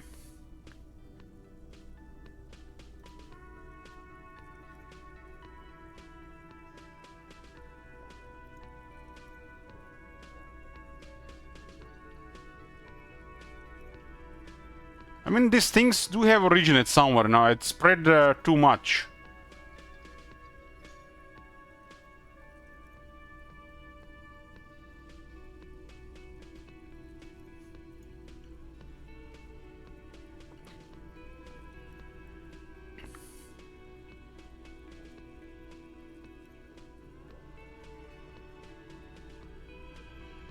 So they find livestock that's been drained of blood. So how do they explain this? Was the livestock diseased, or somebody did that on purpose to give life to the legend? Because, you know, this is known to happen, right? But unless there's some kind of monetary gain from it, why would they do it?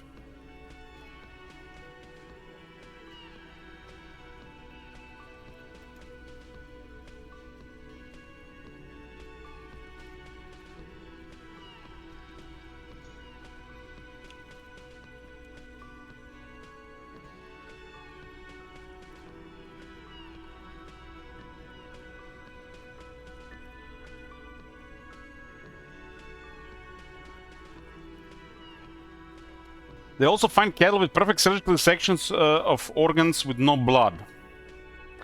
Yeah, that's even more disturbing, if you ask me, Rin Gardner.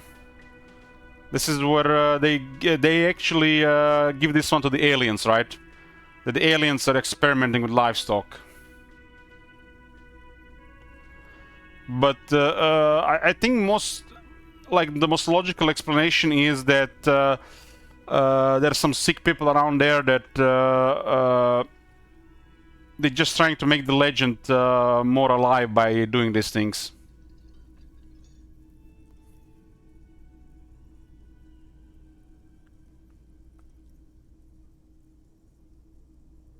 I mean, considering the amount of fucked up things that are happening in America, this is like nothing, really.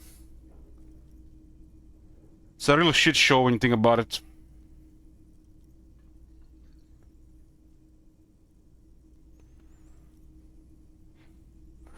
Just think about in the last couple of decades, the information that's been spread about the USA, outside USA, just thanks to the internet. Now imagine the decades following this, what was happening there. It's like it's much worse than it is, than people have thought originally. There's something in the water there or something. Like, not sure who's worse, the people who had to suffer the brainwashing, or the people that have been doing the brainwashing. Anyways, where we at?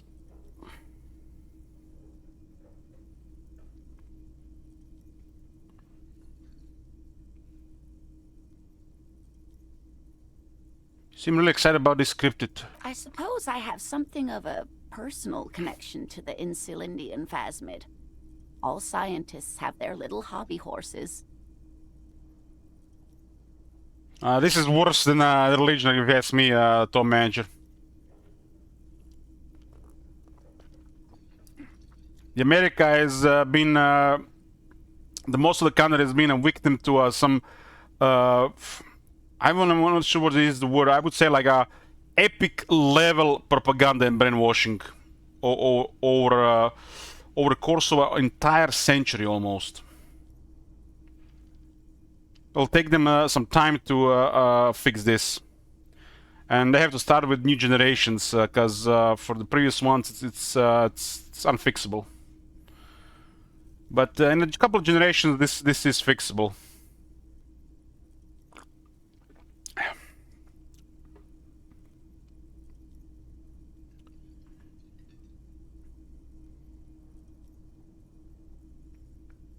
Considering how the country is developed and how much resource they have, it's quite bizarre. But somewhere someone along the way has. It's almost like it was a calculated decision to do this for whatever reason.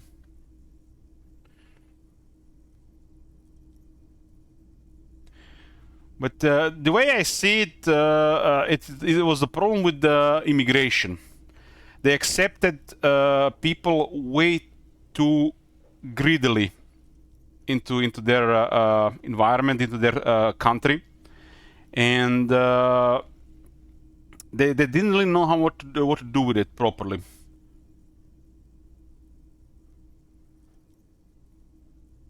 It's like they had to come up with some kind of solution. It's the clash of the cultures at a rapid level of immigration. And all happened in a very, very short time.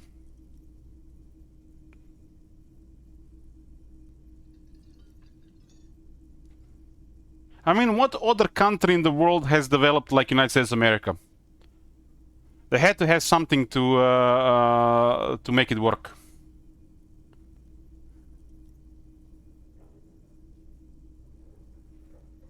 Because people all over the world have moved there to create this country,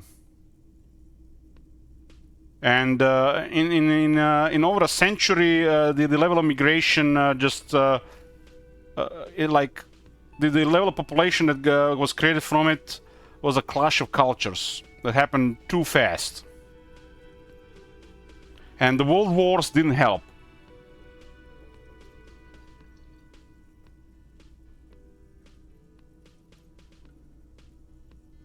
You might even say it's one of the largest social experiments ever. But what do I know?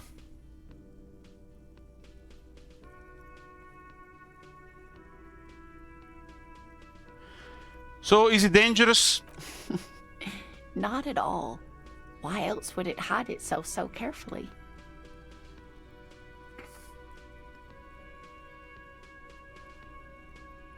Is it valuable? Oh, I doubt it.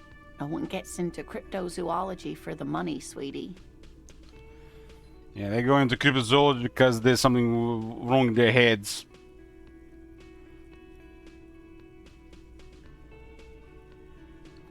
I feel like the America would be even a more bizarre situation today if the events of the World War II had never happened. You know, for a good part of a half a century, the outcome of the World War II has changed the outcome of how the things developed, especially for the America.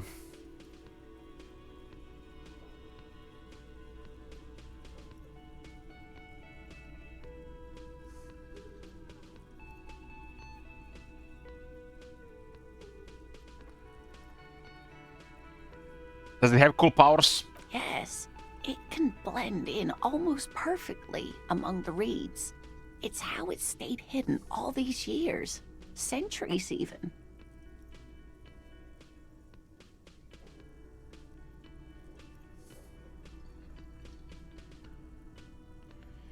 Okay, so what's so special about this stick bug then? Oh dear. I'm afraid I'm not explaining this very well. It is very special. So every time we are progressing the dialogue, the time passes. Morel can explain it all much better. I wish you could hear him describe it. Then you'd understand, I'm sure. I have only one suggestion.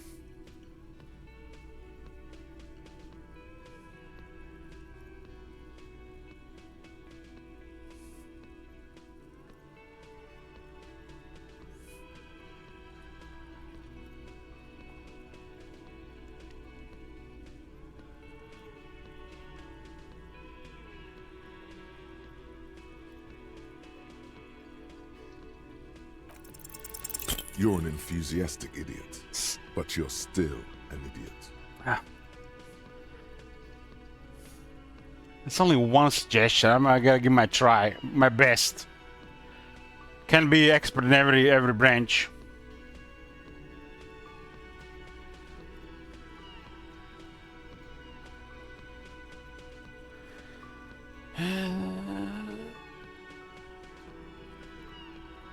So I was one off. I want to know everything about cryptids. Living cryptids, extinct cryptids, marine cryptids, land cryptids, bring it on. Oh my god. We don't have time for Cryptozoology 101. Let's get back to work, shall we?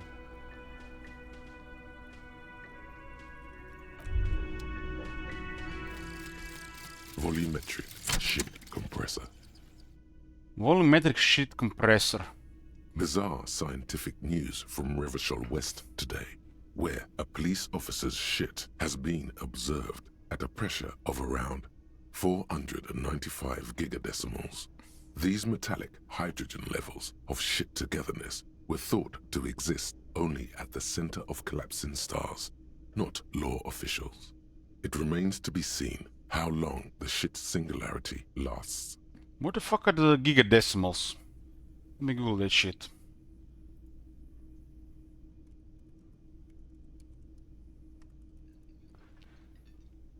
What is a giga in decimal?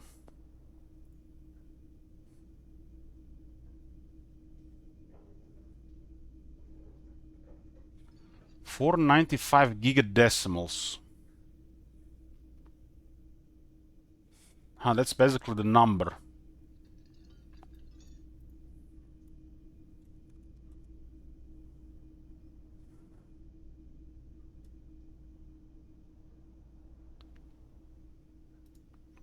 It's basically just for this thing here.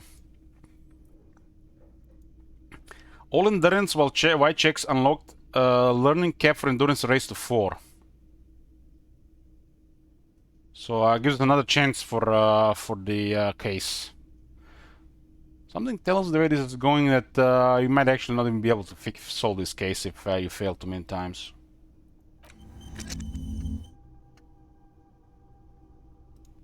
So in case your physique is terrible.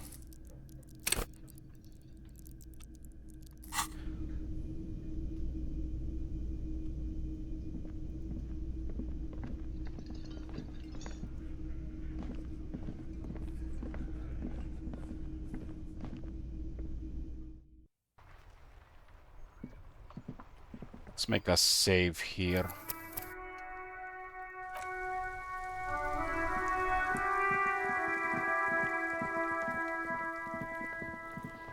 Uno is still here.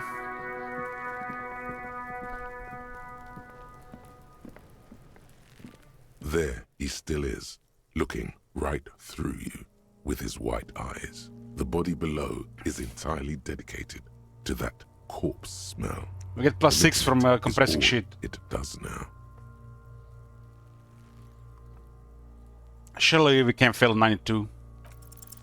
As you breathe in, the odor comes over you. It's a smell of the mind telling you to run, and your stomach to wring itself empty. With your hands at your sides and your eyes squinting, you stand in it.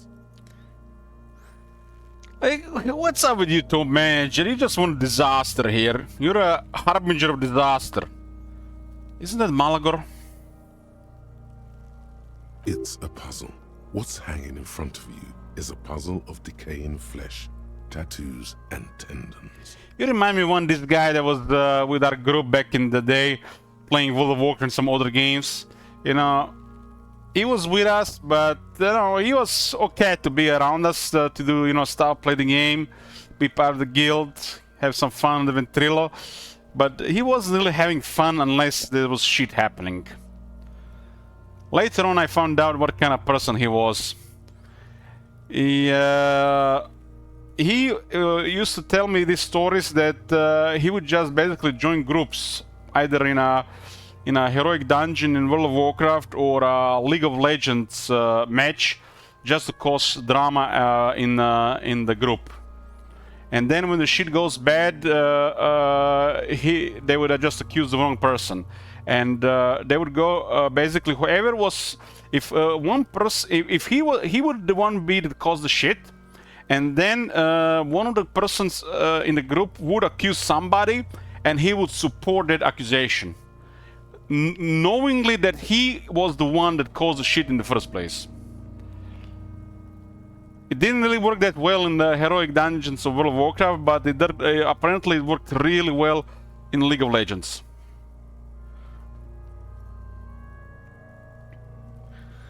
So there were people playing League of Legends just to cause shit in their own team.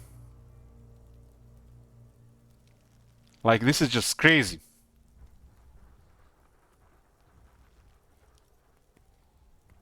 He's a definitely interesting character, but it was definitely not right in the head in this way of thinking. Especially because anybody could be become his victim. He would, you know, be nice around people, and the moment he could use something against you, he would use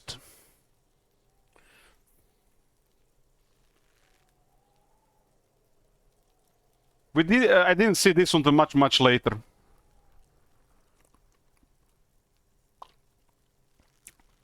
And I forgot about this guy. Because, you know, I was not part of that crowd anymore when I started streaming.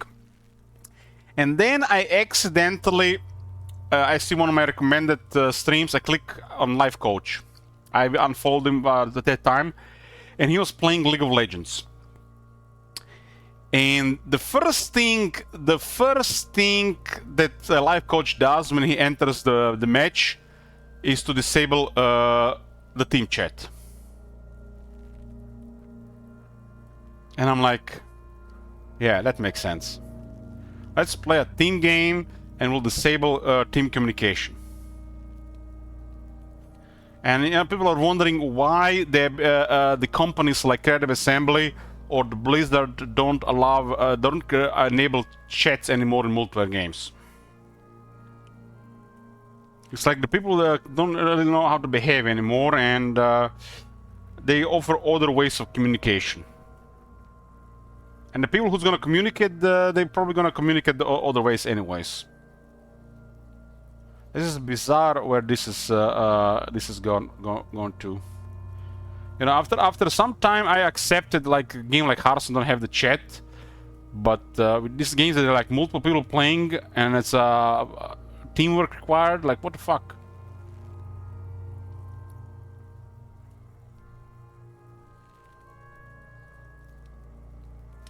Only way to enjoy these games these days, everyone has a main character syndrome.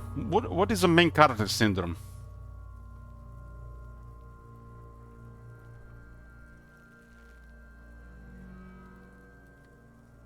I have to Google this shit.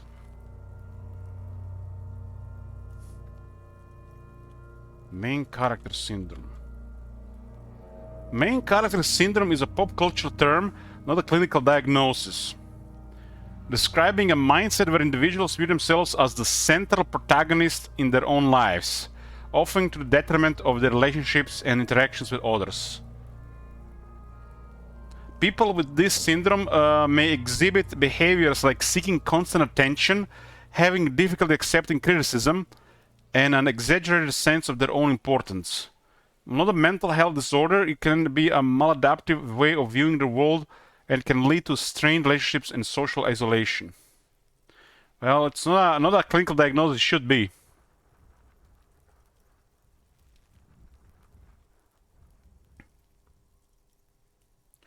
I've actually experienced this somewhat with the World of Warcraft Classic, especially with the Burning Crusade. So I feel like this behavior was always around. It's just gotten worse over the years.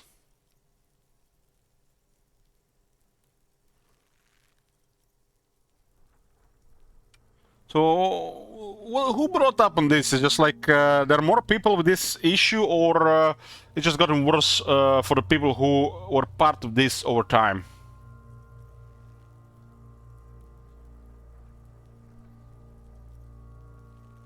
I mean, when you're playing a competitive game that has teams, like, I don't know, 2 versus 2, 3 versus 3, 4 versus 4, 5 versus 5, whatever, it's like, why blame on your team if you lose?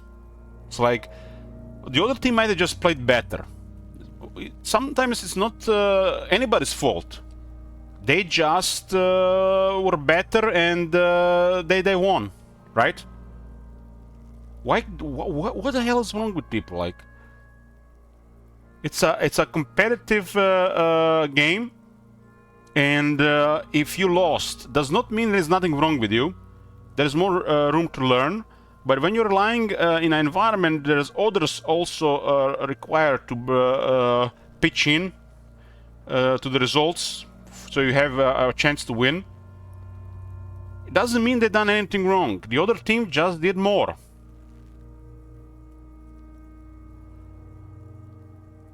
Like, doesn't mean it's anybody's fault.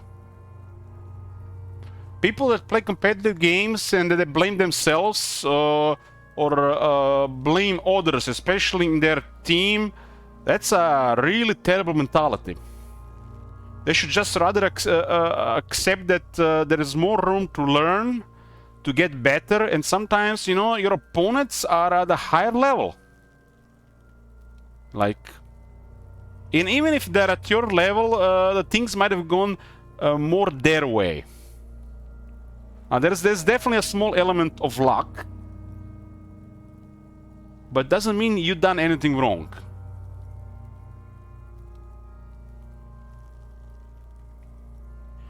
And most importantly, you can't win every time. You can't win every time. There's a big element of skill though. Well, yeah, but the system should put the people of similar skill in the environment with, I don't know, this being off maybe 5 to 10%, depending on what kind of system they use. So it is assumed that these people are there with some kind of prior knowledge and experience that brought them to compete at such level. These games also have a lot of combinations of characters or heroes, items, timings, whatnot. Sometimes you get surprised. There's an element of ambushes, right? There's a lot of factors going at play here. You should not really be blaming your team. Unless you notice that somebody's actively sabotaging the teams, like... I mean, maybe this is what happens sometimes. Sometimes, you know, it's like when they're toxic people and they actively work against you.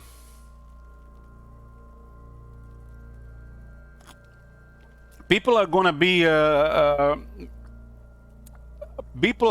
putting such a huge stress on their selves mentally. Playing this game is gonna be like self-harm. Unless they come to accept that there's more to it than just blaming others. It's like, if you create a mentality where you're just going to be blaming on the others, it's a slippery slope. It's just going to get worse. So I can totally see a lot of people might play this game and they didn't really learn how to play it. They know the controls, They know the characters, they know the builds, items, you know what to do first couple minutes to the game. They know, you know the general idea of playing in a team, but they have never really learned to play these games. They haven't never really learned to deal with playing these games for several hours at a time or every day. So they learned the game, but they didn't really learn how to deal with what this game doing to them. That's many competitive games are like this, and this is why a lot of them fail. They only just be exciting in the short term, and people you know gonna stop playing this because you know just stresses them too much. So you're gonna have to learn how to deal with this first. You know, you have to understand why you're playing in the first place. I've never really understood why these mobile games are so popular, because it feels like a lot of people just complaining about them. And I mean, pre-Path of Exile, we used to make fun of anybody who played League of Legends. It's kind of like everybody that played the League of Legends, it got to the point where they were not even saying they're playing League of Legends, because there was kind of like a, I don't know, stigma around them. Like I don't know how to explain it. It's like I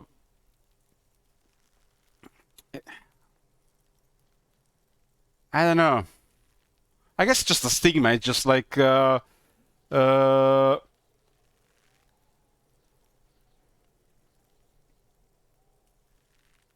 is it still like this? I don't know. I don't know. But this was like a thing pre 2013, 14, I think.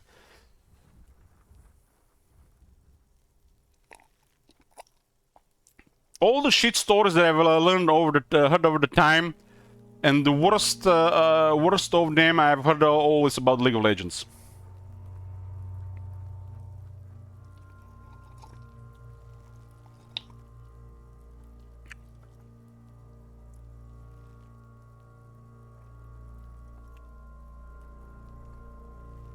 My brother played mobile games for half his life, starting with the Dota back in Warcraft 3. He played the League of Legends, I think, 10 years. And he played on a high level. And he quit after a while, just couldn't deal with it anymore. He had some kind of thing going on with one of his accounts, and he was communicating with Riot. I don't even remember what was exactly happening. But I think it was something with ignore list and ignoring people or something.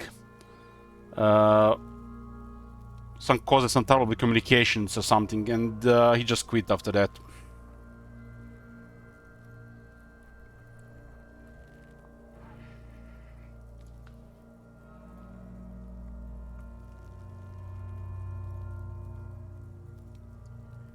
I mean, when you're playing competitive games, you have to learn how to deal with it.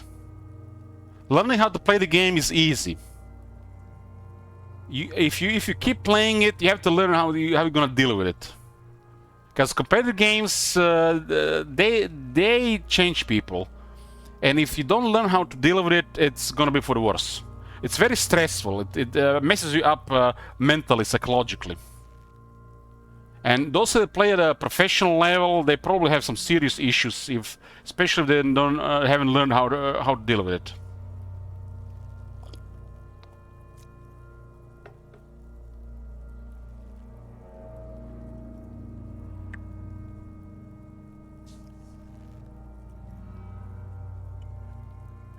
Where are we at?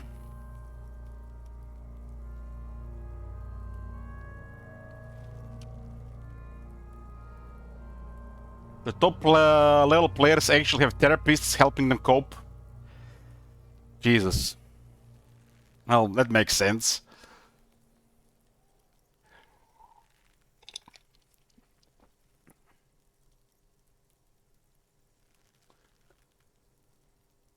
Do they always do that? They do after 7 days, yes. We are deep in decomposition here. Step closer. The man before you is naked, but for a pair of underpants and enamel boots. His skin is greenish, marbled with decaying veins, and blotched by lividity. A fading web of tattoos covers his chest and shoulders. The cargo belt used to fasten him to the branch above appears industrial in strength. Makes you wonder why this is so, because, you know, your brain isn't fully developed until like mid-20s. And maybe it's harder for the youngins to learn how to deal with these things like people over time do.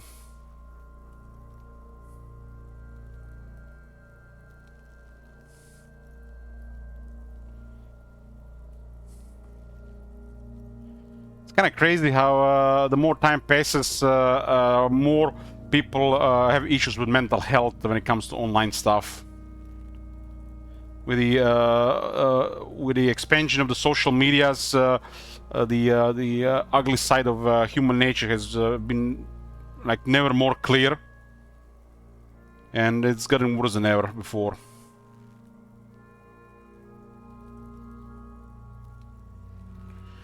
I think in the early days, for what I learned, the problem was that being online and interacting with people, most people didn't really understand they were actually dealing with the real people on the other side.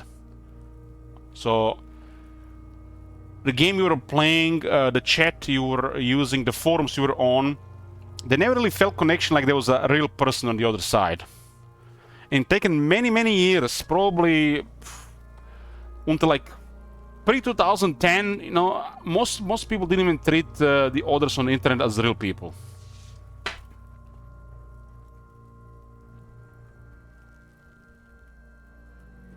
With the rise of social media, this got a little bit corrected, but it got worse at the same time.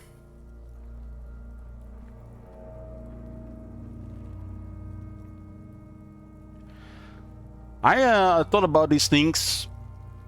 Like, I would play sometimes World of Warcraft for literally non-stop.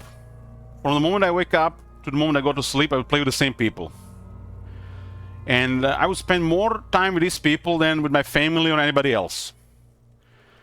But sometimes randomly these people would just disappear. And for months on end, it's like you would not exist to them. And the same thing was happening later with even Pet of Exile, as late of Pet of Exile on Days of the Internet, where you would play a season and you'd play with people for several weeks, like you literally living with them, and then they would just disappear for months on end, like you'd never existed. So they doesn't really treat you as another human being or a friend or anything. It's just useful for them to be there while they are there doing the same thing. So it's easier to just get disconnected and just drop things, or be toxic to other people on the opposite side of the spectrum.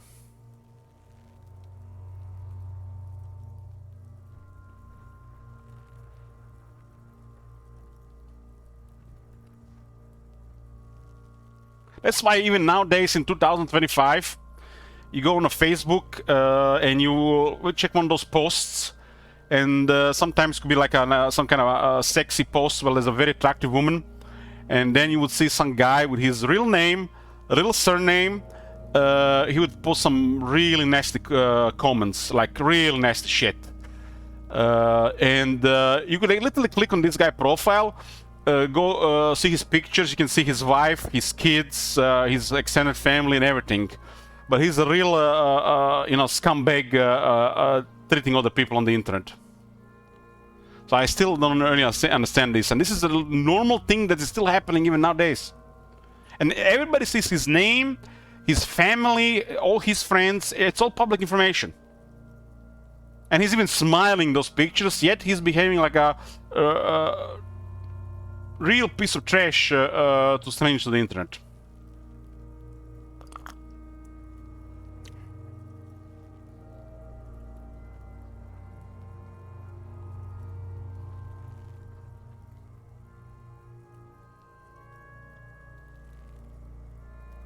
There are people who seem physically immune to considering consequences. I guess that's a thing. But, a lot of people do a lot of stupid shit.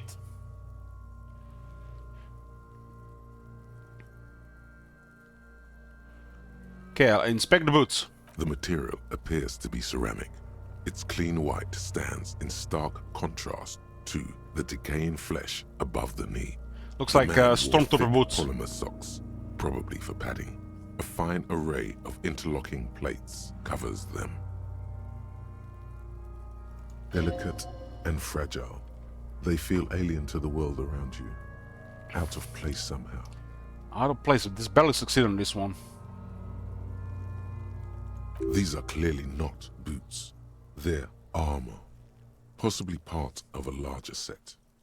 Like, when you're dealing with a group of people, either you're just trying to accomplish something together or you're trying to create a community in a game, there's a level of understanding and patience that is the norm required.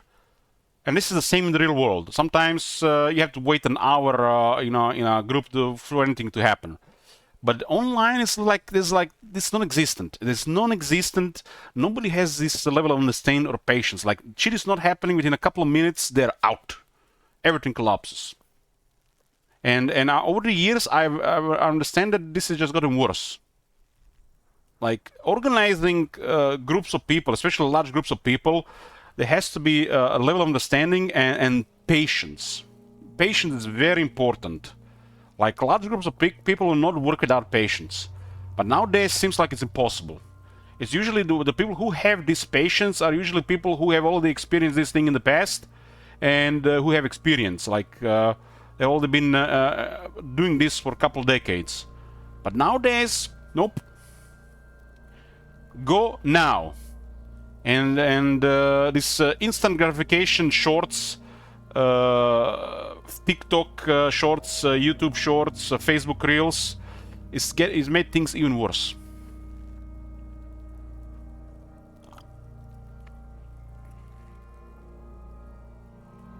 I see this in my nephew all the time.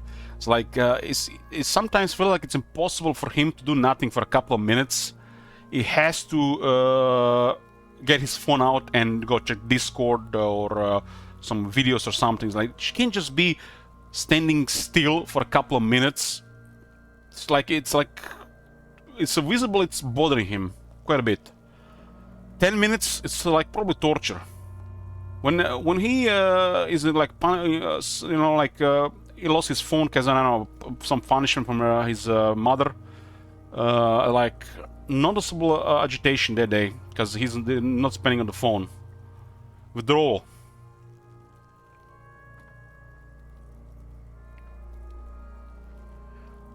You know, I do pay attention to things around me, but it is kind of insane that it's not just him. I heard from the sister-in-law that it's like a normal. It's like everybody's doing this. Like, it's like over an hour before they go to bed, they spend on the phone.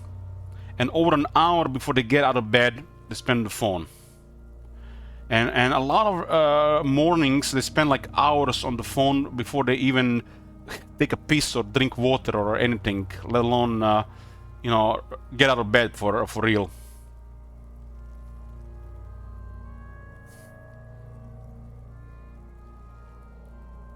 And if you take their phone away from them, it's like some serious punishment.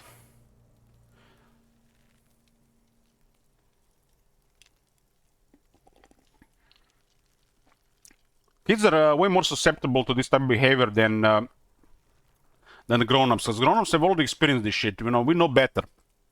But the kids, they don't know better. They're easily excited and easily addicted and obsessed over these things.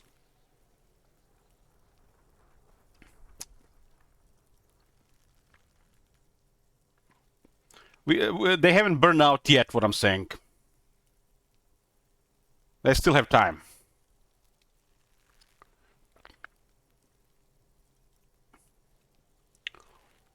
These aren't just boots, are they? This is the armor he was stripped off. Does look like some kind of part of a stormtrooper outfit.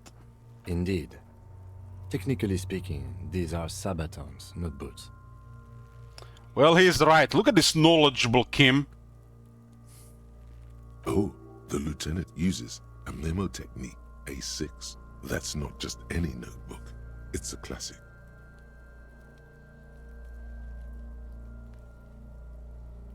Thanks, super used to know. It's all you, baby. It's all you, baby. Is the encyclopedia part of my mind. What kind of armor is this exactly? Ceramic plate. Zirconium dioxide, most likely. This is where the make would be. Where? Under the hill. Fair weather. Fair weather model T500 VE. I'm guessing that's vitreous enamel. This is advanced stuff.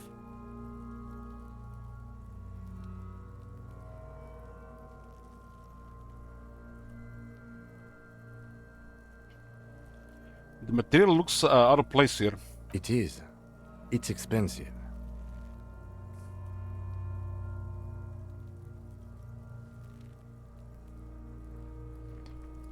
We've requested similar material for our tactical units for years now. The constabularies deemed it too costly. In that time, we've lost 6 men to semi-automatics. How much are we talking about? For a full set, about 4 years of wages. For the northwest region of Revachol, an officer's average yearly income is 5,500 real, Guys, unadjusted for rank. my nephew has a PC. You can play pretty much most games on it. PlayStation 5, Nintendo Switch, Nintendo Switch 2, has a widescreen TV in his room, Netflix, Disney, whatnot. And out of all that, for most parts, he chooses to spend on the phone. Sometimes on the PC, but it's the Discord, the same thing as the phone. Rarely plays something like you would think people would play on these things.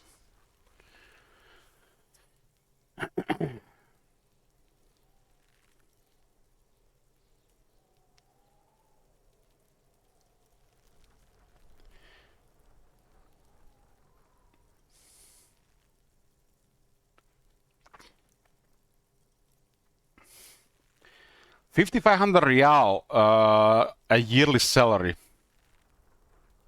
Considering we had to pay 100 there, I guess that makes sense.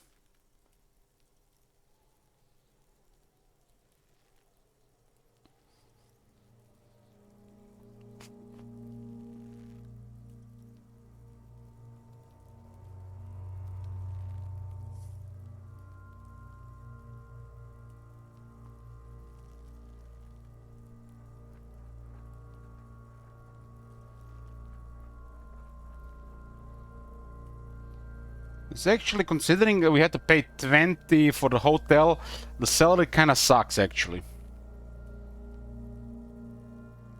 It's not even a good hotel.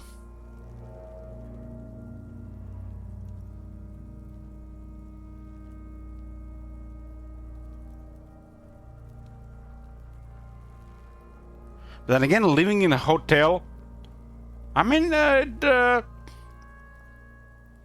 I feel like it's just a little bit underpaid.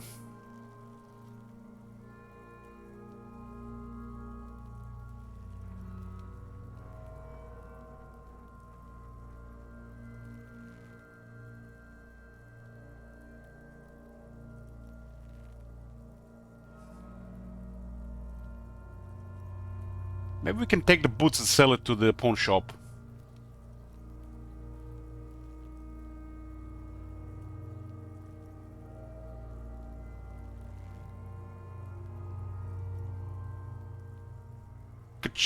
Wait, my yearly salary is 500 real.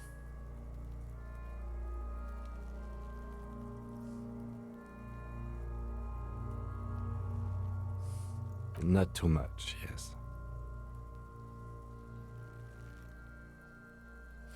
Yeah, yeah, I don't know. I don't know.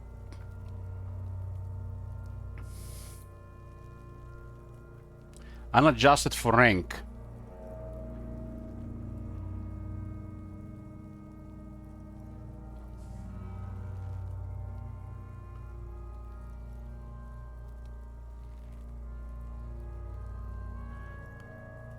Sounds puny. No wonder I can't pay my hostel bill. It's a sorry situation, I agree. It is. We've requested for a full... For the northwest region. Ka-ching, of baby, Elysium, not to the boots. By catching, do you mean let's not log them as evidence? Let's steal them? This is what ka-ching means, yes. Mm-hmm. It means disciplinary hearing.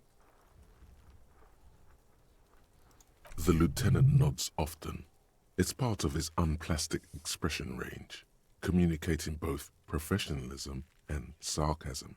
This time, the latter.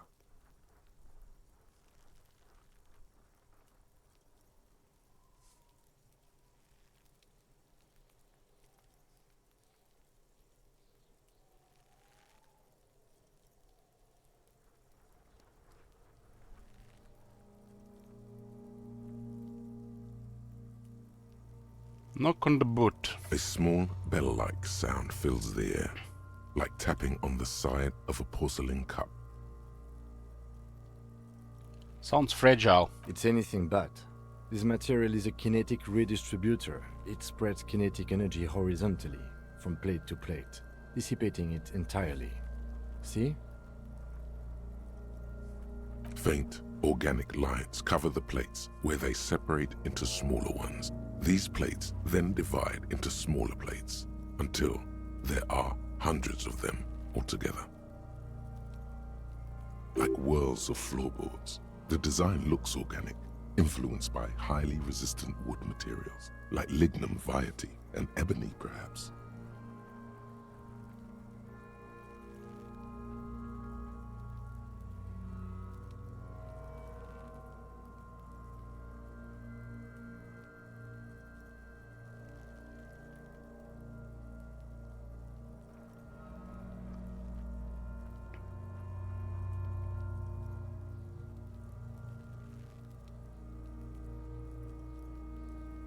What does this remind me of? If trees were made of porcelain, this is what their cross-sections would look like.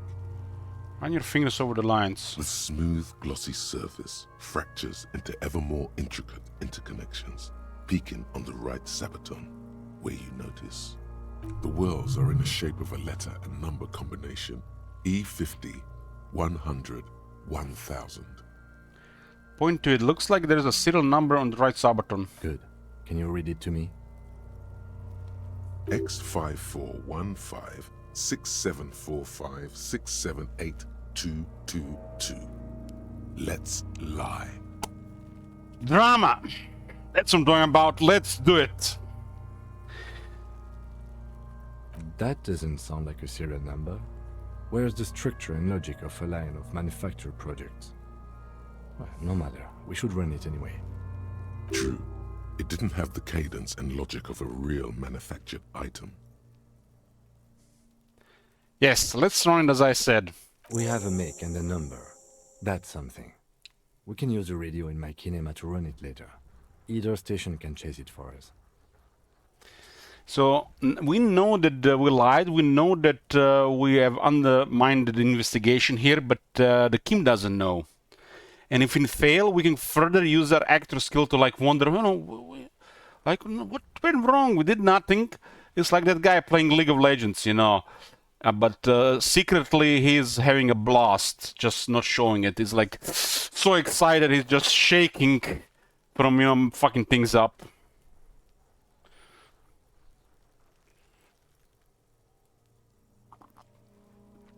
But nobody's gonna know. And he'll have a good time. And he'll get out in the morning the next day, and he'll do it again. And the world will keep on spinning.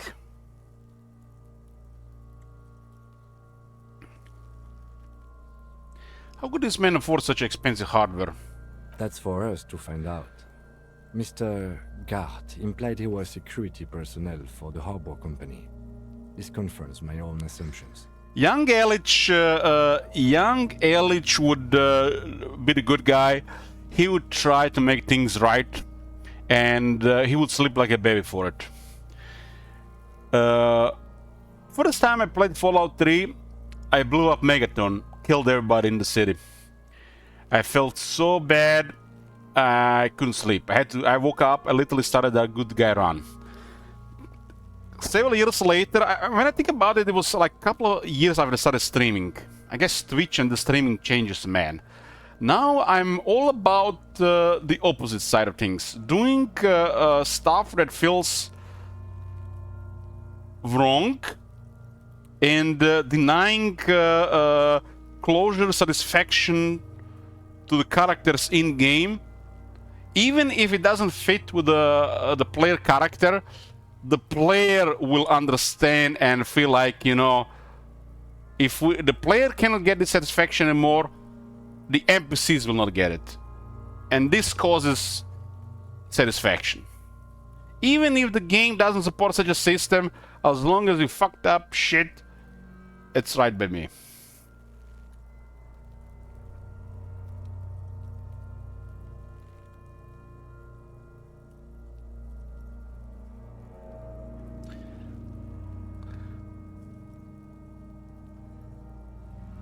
It's like, didn't we had that situation early in this game where we had a phone call with that girl, and I think we left her feeling like she did something wrong with guard guy, but they have mutual feelings for each other, but we didn't resolve that matter for them to find out that nobody did wrong there for them. So they could actually find out that there's some kind of mutual feelings between them. We just left it unresolved. And so far, we didn't have any outcome that was mentioned in the game for leaving it unresolved like this. But for the player, we have prevented this union, and they're not gonna get their happy ending. And this brings me satisfaction. Even if we didn't get rewarded for leaving this matter unresolved.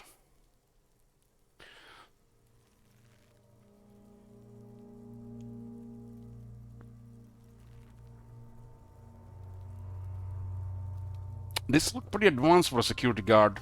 I agree. This equipment is way beyond what a guard can afford.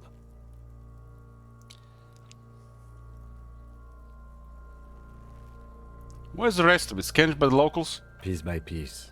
He's been out here for 7 days. It would be odd if they didn't. What is this black thing on top?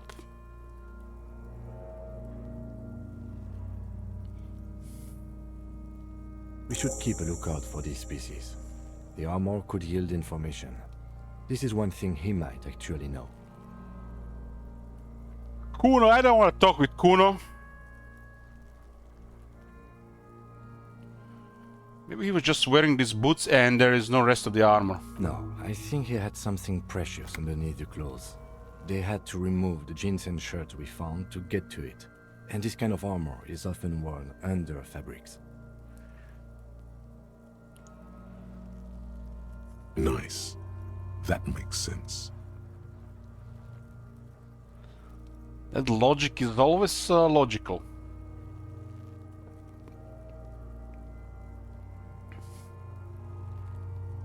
He could have just been walking around naked, just like this, for all we know. A good point. He could have been intoxicated, or something we cannot yet imagine. I shouldn't have assumed so much just from the clothes. Pull the boot off. The stench fills your nostrils. As you push downward, an ominous creaking sound comes from above. Uh-oh.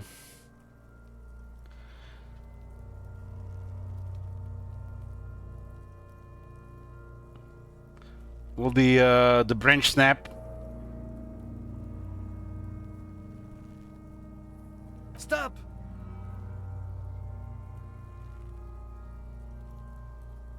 Pig's gonna pull his head off. Brutal!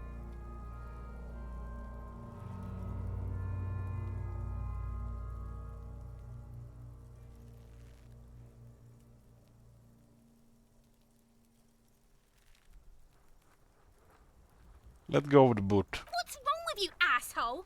Why's he letting go, Kuno? I don't know, baby. I don't know why he's such a... Officer, if I may ask, what were you trying to achieve by putting on the deceased foot? Back off and look at the corpse. The cadaver slowly twists on the cargo belt, his torso covered in tattoos. and extremities blotched pink and blue. Inspect the belt. The hangman's knot is pulled tight by the weight of the corpse below. Yellow, hard-edged polyester cuts into his neck. Above, a sliding buckle ties the belt to the branch. How did they get him on the tree there? This thing on the right said that only the kids could be able to climb up. This is a steel-reinforced cargo lashing belt, big brother of the regular cargo belt. It's used for tying cargo under 6-rotor airships.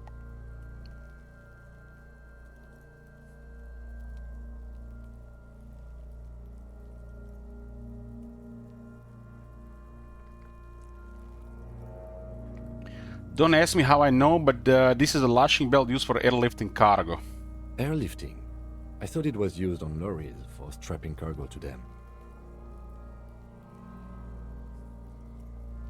Apparently this is the reinforced kind for air transport, my brain tells me so. The local harbor uses 6 rotors to shuffle containers around. I get the sense they use whatever was on hand, without paying much attention to not incriminating themselves. We're assuming dock workers from the harbor did it. I'm still approaching this as a lynching, yes. Motivated by the ongoing strike. You? Don't ask me, I'm just lumbering from one moment to the next. We all are. This belt worries me. They should have wanted him to stay up there. The rope is reinforced with steel wiring. I was afraid it would be.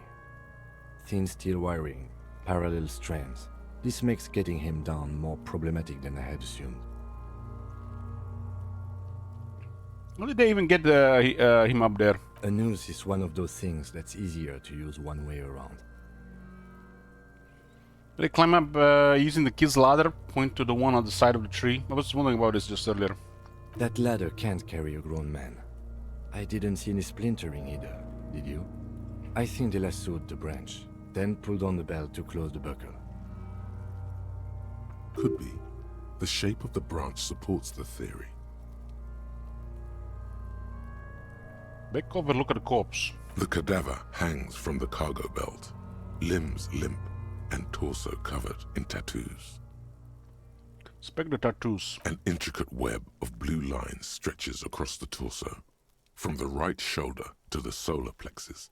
Each time they intersect, a small white star is formed in their crossing. Hundreds of fading asterisks riddle his skin. Their concentration is highest around his heart.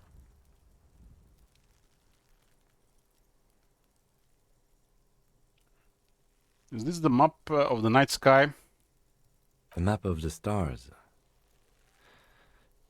I do see some similarity to astronomical charts. Great Century Messinian, maybe. But this seems more particular. Customized somehow. As if someone left out most of the night sky, filtering it through personal choice. The principle of this filter remains unknown to you. The thought dissipates, and you feel as though you were only half right. I'm missing something here. So am I. He wears a wide leather belt around his waist and a gun holster under his arm. He takes a thin piece of milled aluminium from his coat pocket and pulls it open. Sounds like a sword being unsheathed. A small lens appears. Some sort of camera. Shit, Kuno! What the fuck is that? Man, I hope I get my gun back. An instant color camera. Produce 2 metal capped ampules and clicks them into place on the side of the apparatus. A thin slot shines there. The rod. I have only 2 ampoules, so nobody move. I don't want to waste one. A sound, a shrill flash, followed by the breaking of a small ampoule of glass. You see streams of color pour onto the thick, glossy piece of paper, rolling out. In case we need it. What do we need this photo for? It contains insight to the victim's person. By his build, I'd say this was a man of physical violence. The story he wanted his body to tell was important to him. It is his letter. To us. Someone should decipher it. We'll need to show it around. Can I have it? I should look at it later without a corpse smell. Sure. Just don't lose it. The glassy-eyed corpse looks by, his mouth mute and his skin as colorful as the chemical rainbow on the photo paper, teeming with opportunistic organisms. Look him in the eye. His eyes are milky white and blind to the world, protruding comically from their sockets. There is no one home, just subaquatic terrors there. Wanna say there's something is in his eyes? Dark brown hair grows on his head. His face is ready to explode from the organic processes inside. The death's head grin has passed. What remains is an unrecognizable mess. Got an Inland Empire. I need it's a medium challenge. 42% chance. Tell me, who are you, dead man? The corpse is dead silent. You have no idea why you just said that. Failed. Who is he? He is male, 40 to 50, with an athletic build. The corpse looks right through you as you distance yourself from its stench. Eyes like a shark. Squint and take a step back. As you narrow your eyes, the monster before you blurs into a violent mess of green and pink. This is a trick. You've done it before. Pink is where the blood settled in the first hours post-mortem. You can use it to see if the corpse has been tampered with. Does his position at the time of death match the discoloration? Only the lower extremities are pink with a dash of blue. His fatted hands, thighs, and his neck, just above the noose. The rest of the corpse appears dark green in the cold spring air.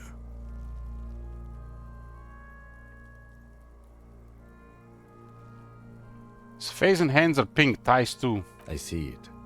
His neck too. The lividity goes right up his chin. We have good, well-pronounced discoloration here. Flex your eyes. The monster comes back into focus, an explosion of color, coursing with dark marbled veins. His stomach appears pregnant with something. Black liquid streams down his thigh and onto his boot. So, what do you think?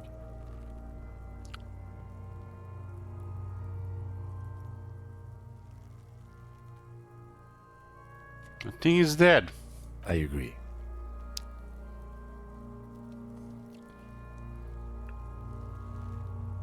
His personality is no longer a part of the world. Totally dead.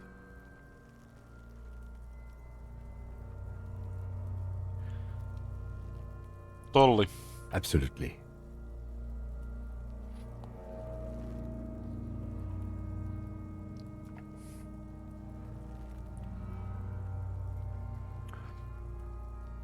I think he was upright after that. His hands, feet, and neck are discolored. Agreed. Especially on the neck. The belt acted like a tourniquet, keeping the blood in his head. The hypostasis supports a hanging.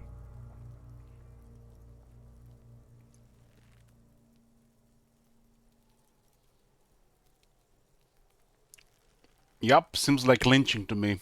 Everything here seems to corroborate that assumption. But we should still get him down before assigning a probable cause of death.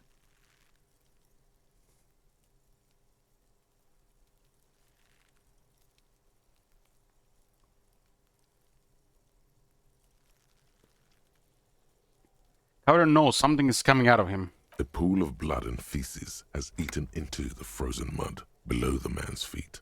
Purge liquid is dripping into it, drop by drop. The victim appears to have contained no more than half a kilogram of digestion at the time of death. The fuck he's saying? Talking about shit.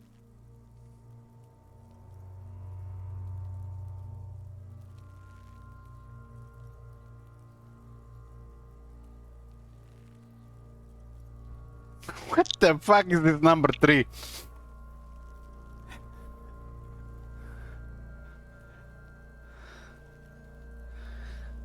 I'm gonna click it.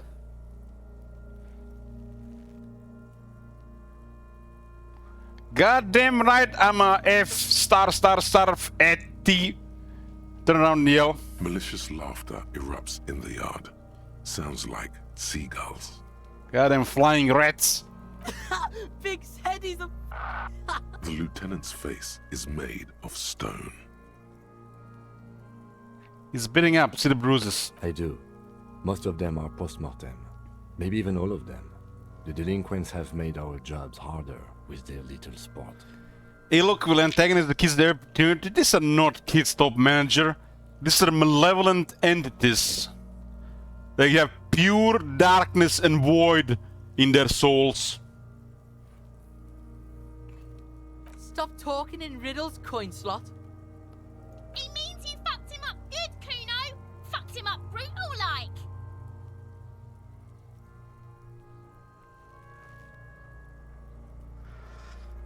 Back off and catch your breath. But there is no breath to catch. Only the cadaver filling the air and your nostrils. He slowly rotates before you, decomposing. So how do we get him down? Are you sure we finished the preliminary examination of the cadaver? We might miss some of these things once he's done.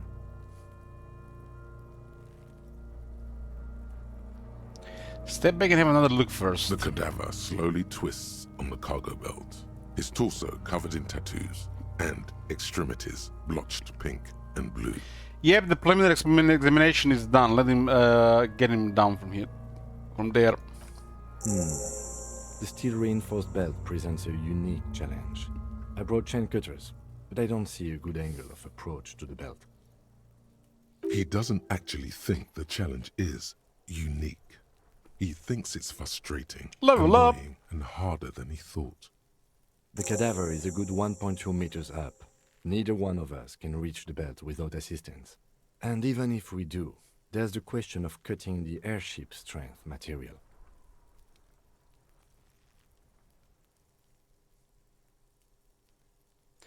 Can someone else do it? Someone else? You mean like the police? You have a point there. Sadly, yes. The whole RCM is out there right now, doing the exact same thing we are. Are we in a rush to help them? Not with this on our hands. I know it's hard, but I assure you, the others won't come to help us. And we have a growing sanitary concern here. We need to get him down, fast. We could saw the branch. Climb up there and saw the branch? Yeah, it seemed dangerous. There has to be a less risky way, with less falling down of trees. Maybe we could shoot him down. Yeah! Bang bang time, pig! Shoot his head off! How? Where the buckle ties the rope to the branch, that's a good spot to aim.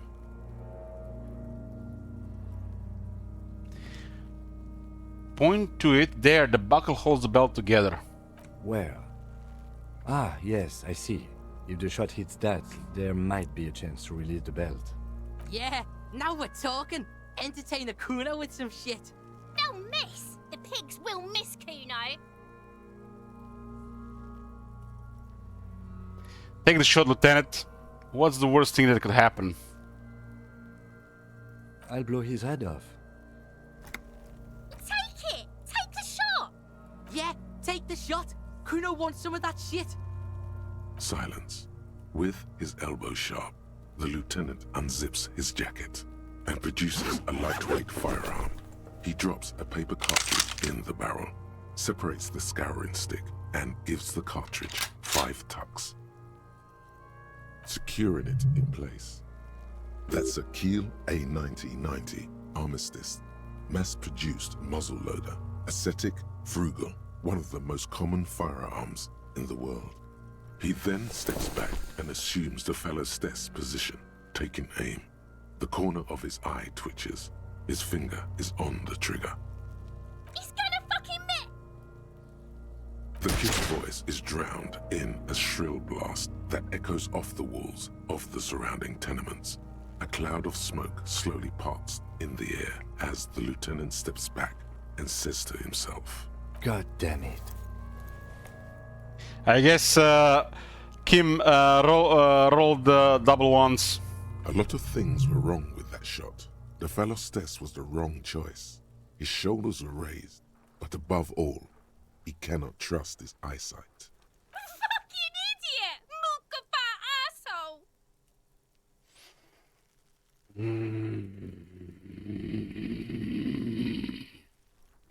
Kuno could have hit it easy, but then Kuno's not fucking handicapped, is he?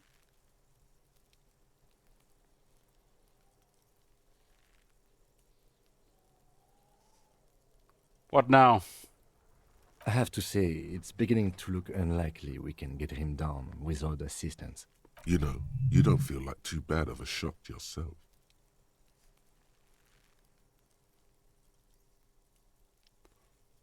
Can I have the gun? I should try. It's bad as it is. Us shooting firearms like punks. Go ahead. I'm not stopping you. Just don't lose it.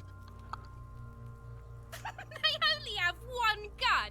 This is the sorriest pair of pigs Kuno's ever seen. Yeah, take it, you fucking banani poika! Take it and shoot yourself in the mouth! Where's the option to shoot these little devils around?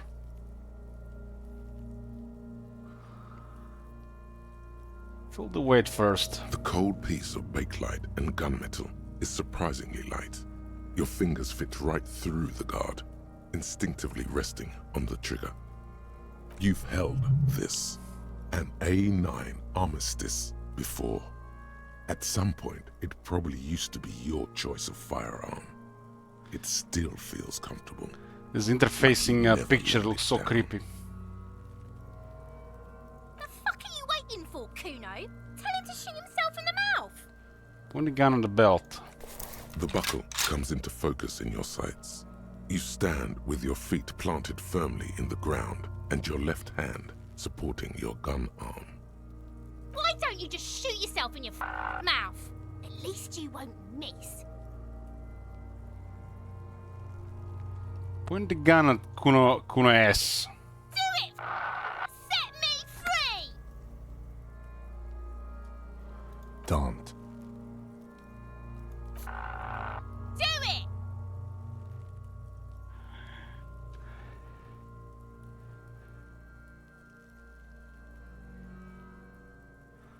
Pull the trigger.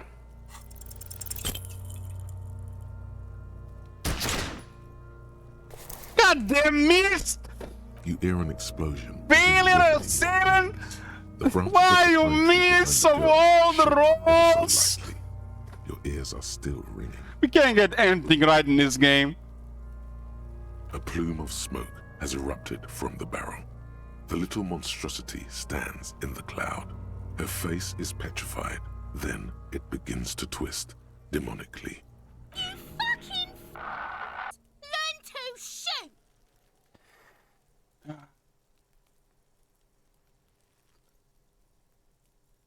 We need to roll 7 now. Game! Fuck you, game! Fuck you, game! Be back. I'm here, boys. I'm here. Whoa, see? Pig tried to shoot you. You're alive? Yes, Kuno, I can see that! My liege, it may be possible to spin this as some sort of, pedagogical exercise. No drama.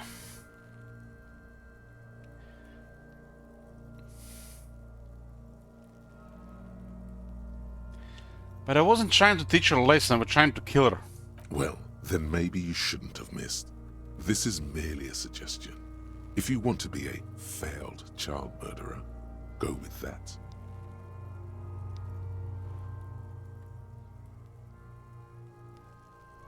Kim, I need you to do your reload thing that the beast is still alive.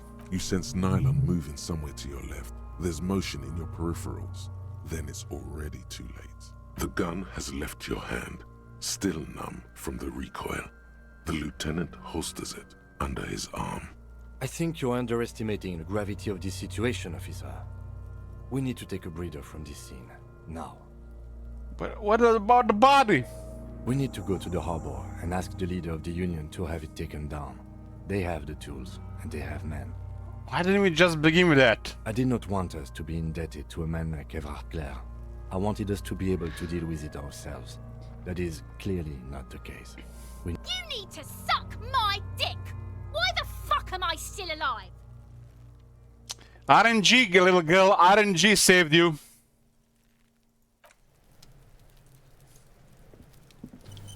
God damn.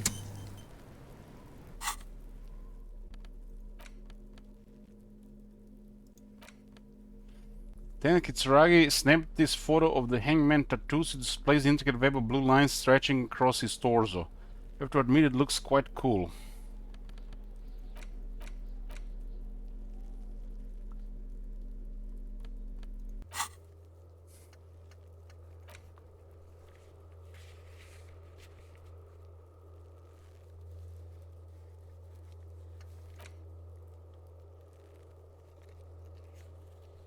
Use skim shortwave to run the serial number. Ask Kuno to keep throwing rocks where he knows.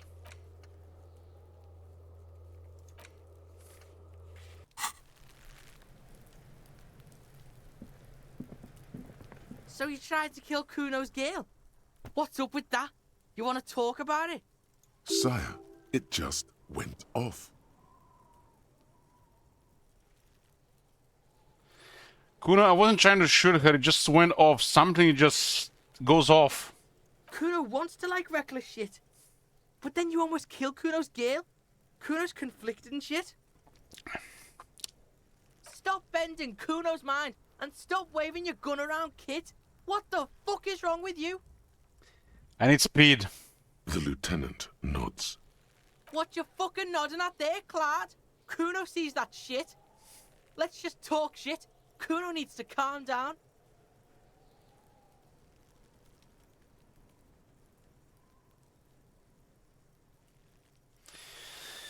Hey Kuno, got any speed? Fucking right, pig. Kuno's filling bathtubs with that shit. Kuno's a kingpin. You're yanking my chain, aren't you, kid? Don't be yanking your shit in front of the Kuno. Kuno's always serious, always rolling. Big kilo, but you ain't getting any. Get the fuck off. Belying the act, he's actually telling the truth. Or at least 0.00001% of it. He has a little speed. He's just not giving it to you.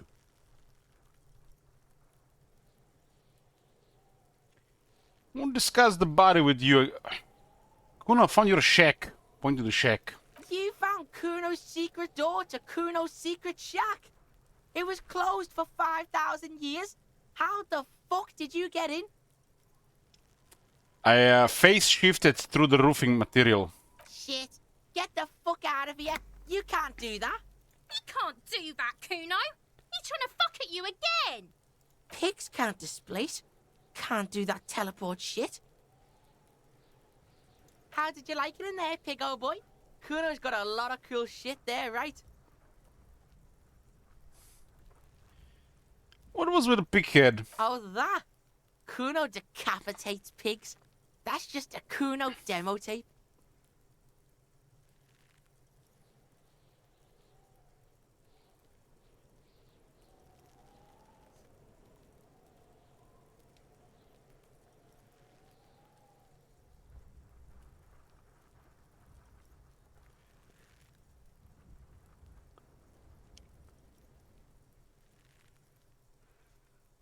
What would be the purpose of this number 3?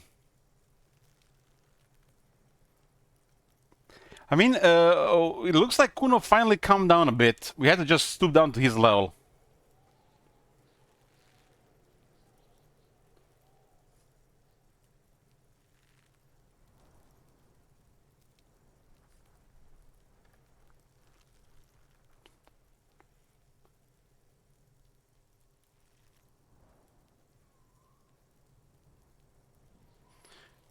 Cool pick head, I liked it. I got one too. This one. Point to your head, it's shit. What? What is this shit? Fucking on yourself. This is weird level shit. Kuno doesn't go there. Yeah, it felt like that to me as well. Fuck your shit back to normal. What is this? Okay, we can mess up. We can mess with them as well. Well played. No one saw that coming. I found a plate covered with powder residue. You know anything about it? That's where Kuno gets his daily hit of electric. Kuno Shazam. Kuno rides the fucking lightning in there, pig. Bet you'd like to ride the lightning too, wouldn't you? You feel tired and old, but you could have that sparkle in your eyes. What's with the tube of Magne Solam? What? It's a vitamin, pig. Don't you know anything? You could use some. It's like magnesium, right? Yeah, it's the mag. You fucking need that shit to stay on top of your game. Kuno goes through like a tube a day, rips mag like a motherfucker, and you could use a bottle. Oh, don't teach him, Kuno. He's gonna use it against you, Kuno. I know all about magnesium. I rock it all the time. You're not getting this, pig. It completely takes away the hangover. It's like you didn't do anything. Like you stayed home playing with your choo-choo. Fuck you, pig. Don't do mag. You're gonna OD and you're gonna fucking die. I've heard enough of this. Good call, Pigmeister. Don't come and talk to Kuno about his kingdom. We won't discuss the body with you again, Kuno. The fuck about it? Where's the rest of his armor? Kuno doesn't give a shit about the armor. How come? Kuno's fuck gimp's got one big thing wrong with him.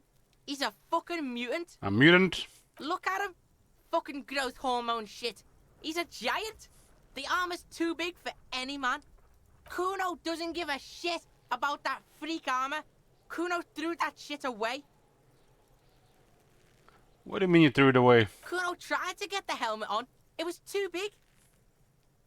Kuno kicked that shit in the sea, rugby style. That shit means nothing to Kuno. Threw it in the sea? Yeah, that shit means nothing to Kuno. Kuno doesn't give a shit about material shit. Kuno's a fucking monk. What? You wanna fuck on someone about that armor? Go fuck the mustached union fuck. The jolly troubadour shit at the gate. What do you mean, troubadour? Yeah, cock and boot. You know that jolly union cow fucker? Came around talking about cows or some shit? Came around pretending like he cares about cows? Yes, you met him at the gates. The one with the boots and the jolly smile. You mean Manana? Yeah, he's the one you want to talk to. He's fucking crazy about that armor shit. Coming here pretending like he likes cows. Trying to catch a peep at Kuno's armor. Curious, my liege. Why did Kuno feed you this information? And you're just telling me this out of the kindness of your heart, Kuno. Yeah, Kuno's doing charity today. Kuno Day. Kuno feels sorry for you two loser pigs. Kuno's doing pity now. Still, seems suspicious. He may have it in for that guy. Or you may be paranoid. That is also a possibility, sire. There are contusions all over his body. Did you do that? Fuck are you talking about? What is this contusion shit?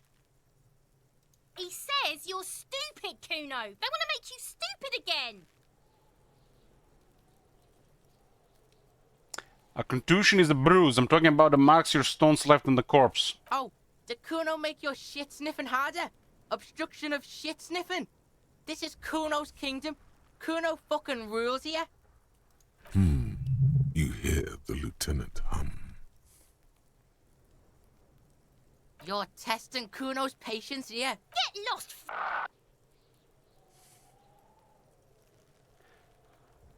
I have more questions about a crime scene. Yeah? The kingdom of Kuno? The fuck do you want with it? What's in the greenhouse over there? Dunno. Kiptas gardener used to work there. Kipt is a pejorative term used to describe people of South Seminese or Erie-Uppergite descent. It used to be a common first name among the Erie-Uppergites of Ilmara. Not so much anymore. Hold on, the gardener used to work there? Yeah, that's what Kuno said. She couldn't handle the heat, so she took off. Kuno can take it. Shit's nothing to Kuno. You mean the young woman by the whirling in rags, the gardener?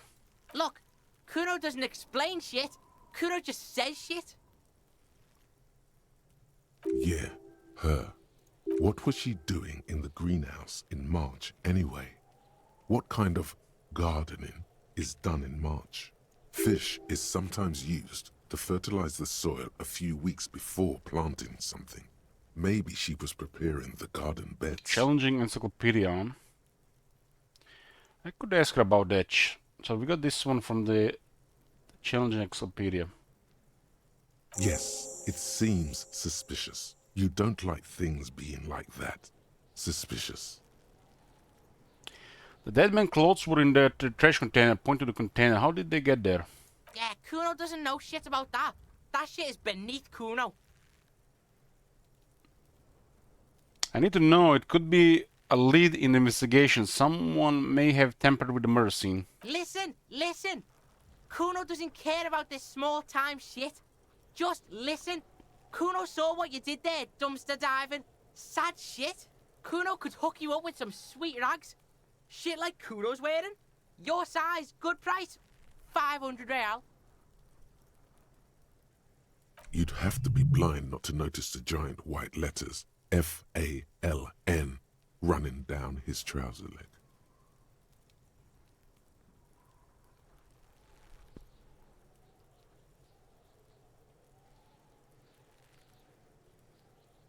Alright, entertain me. What's so good about these pants? Pig, these are found modulars. Liquid fit, performance crotch, urban survival shit. Made in Mirova by scientists. Pants scientists. Believe it, you need this shit. These could drastically improve your chances of survival in the urban wilderness. Coach Physical Instrument endorses these pants. They are tartan ready.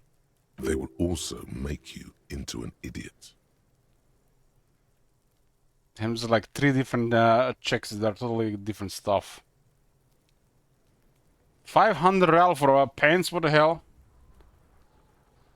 Wait, I asked you what happened to his clothes. You must have seen them lying around. Look, Kuno ain't seen shit lying around.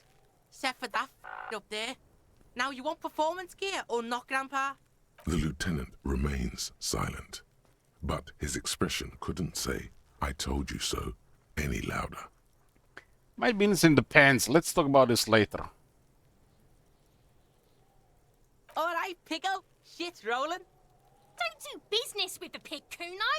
He's gonna steal all your money, Kuno. As you can see, Kuno and C don't trust you. Can't do business without trust. There was a mug in the trash. The fuck? A mug in the trash? Is this about the fucking clothes again?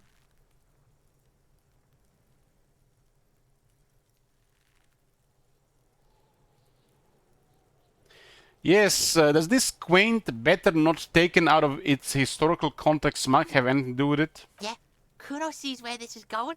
Kuno's got that fast brain. You saying you pigs are after the mug fucker? 'Cause he's the clothes fucker? I can't hear you, Kuno. Speak louder, Kuno. That's exactly what I'm saying, Kuno. Someone has tampered with the crime scene, cleaned some of it up. Shit, that's tense. Someone's going to the beat-down basement, huh? Mug guy gonna get tied to the radiator. Kuno doesn't know who put that shit in there. And if he did, he wouldn't squeal. But if you find out, maybe you can... Tell the Kuno who it was. He's curious.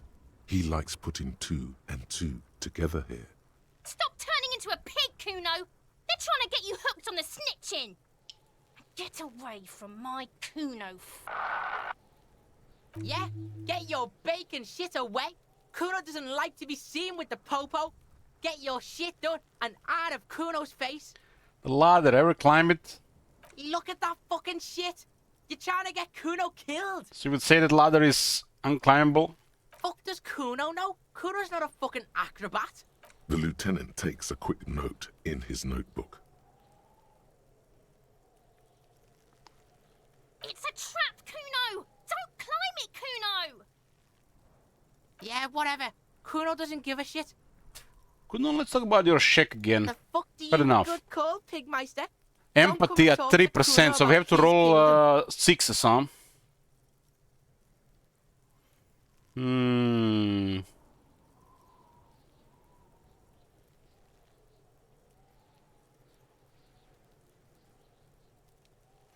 That is probably not happening.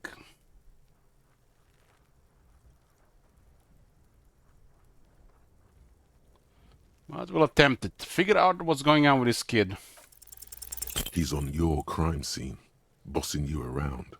And he's been here for some time too. This is where he hangs out. You have to get more out of him. He could be useful.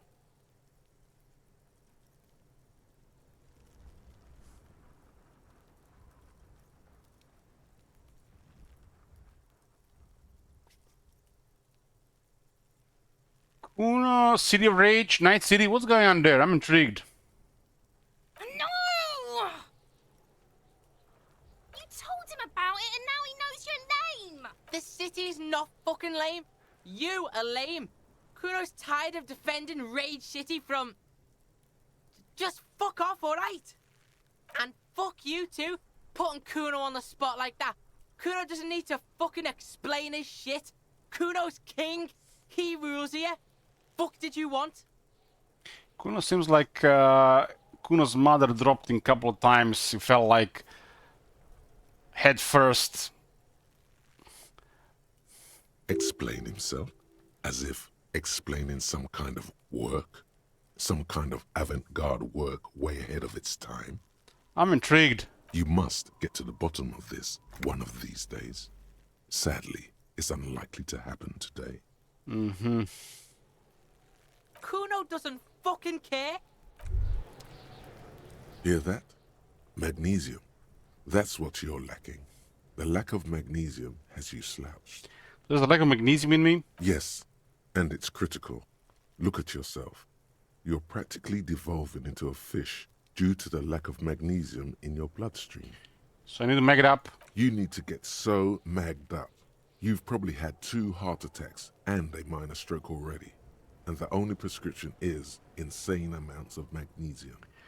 So you're saying I need to become a magnesium-based life form? Yes. If you want to live, you need to evolve. You need to transcend the carbon barrier.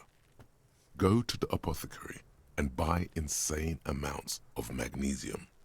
It will reverse the damage to your circulatory system. Sounds about right. Temporary research bonus -1 shivers, no shakes.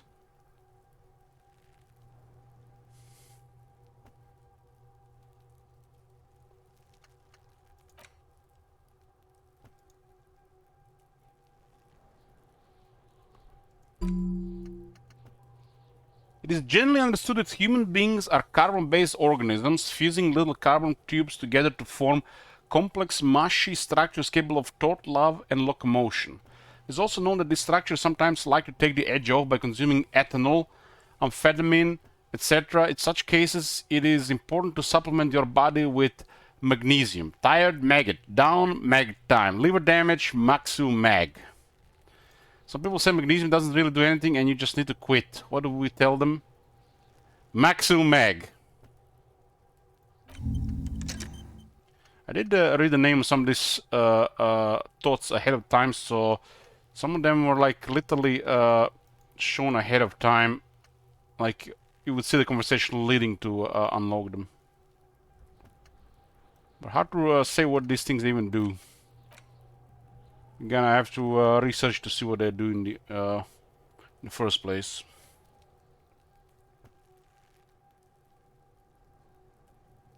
I didn't see this magnesium-based life form on the list before.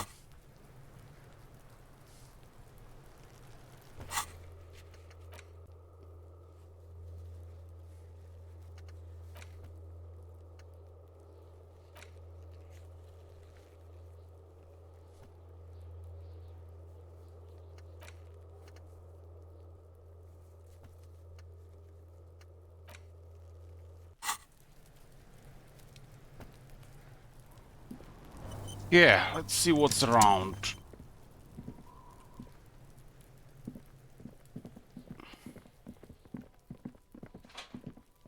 That looks familiar.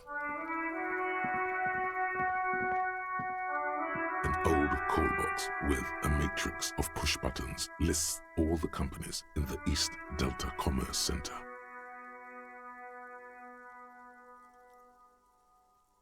This button looks new, but someone has removed the name card. Nothing happens when you try to ring it. Huh. This button looks new. It's probably not connected yet.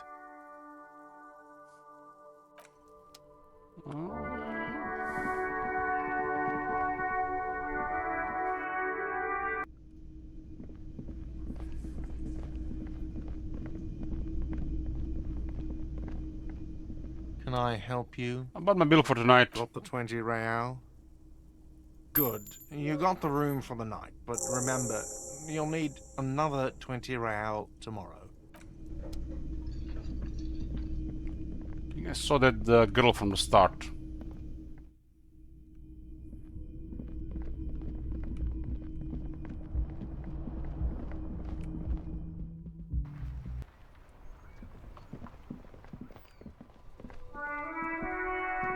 Maybe she's in the below.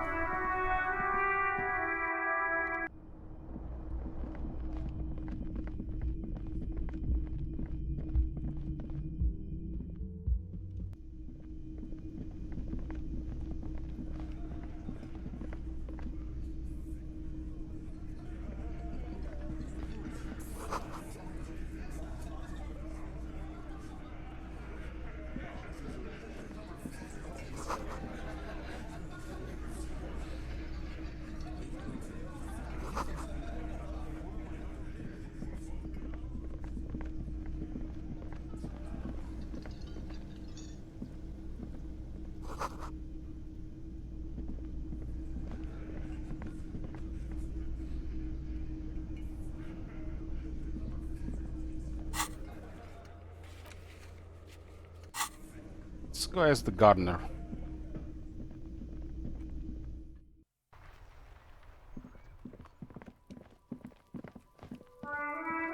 She's on the roof, huh?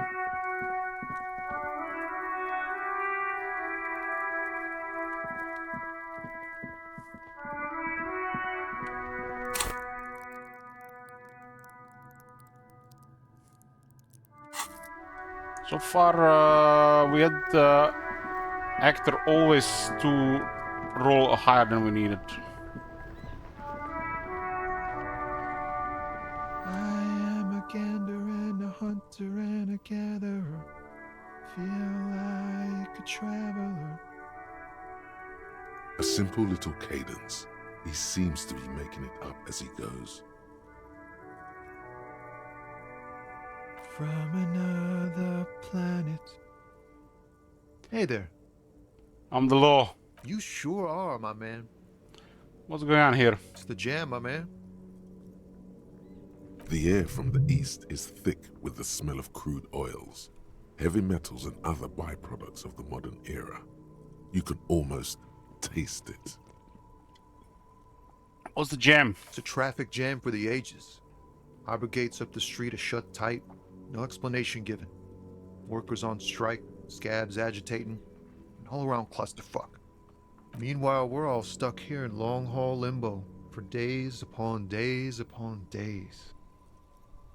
Upon days. Limbo, huh? So that's where I am. Yeah, exactly. It's official. He too agrees. This is the antechamber of the afterlife.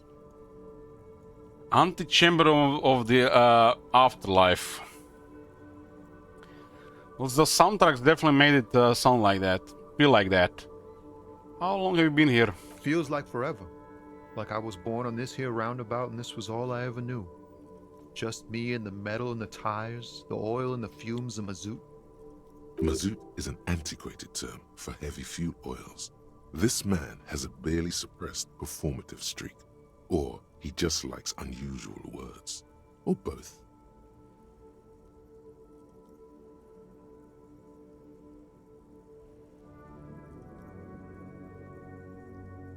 I dig your style, man. Yeah, imagine. It's been a whole week already.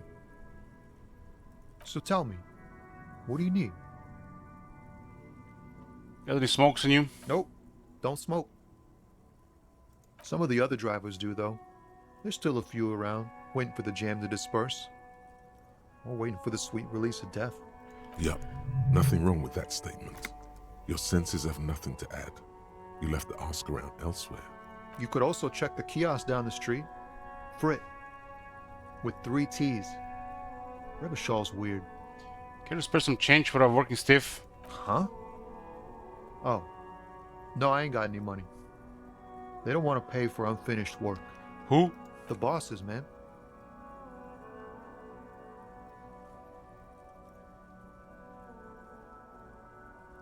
Makes sense. First work, then pay. Makes sense.